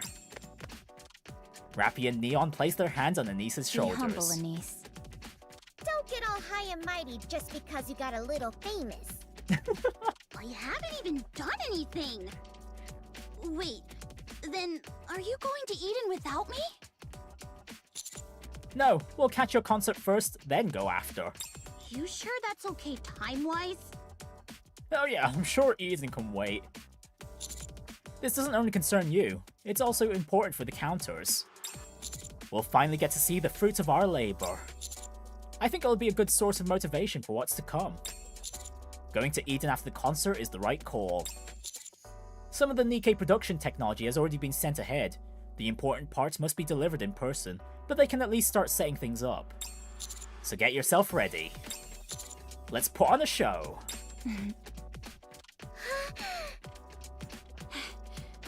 Alright. I'll put on one hell of a show! You'll make sure our tickets are sorted, right? Be sure to give us good seats. Of course! You'll have the best seats in the house, with the best view of my performance. Of course we will. And it'll be a damn good performance indeed. We only saw one song though, so far. Alright, and oh wait, that's actually the last story node for the chapter. Okay. Yeah, and then that all leads up to the current event story.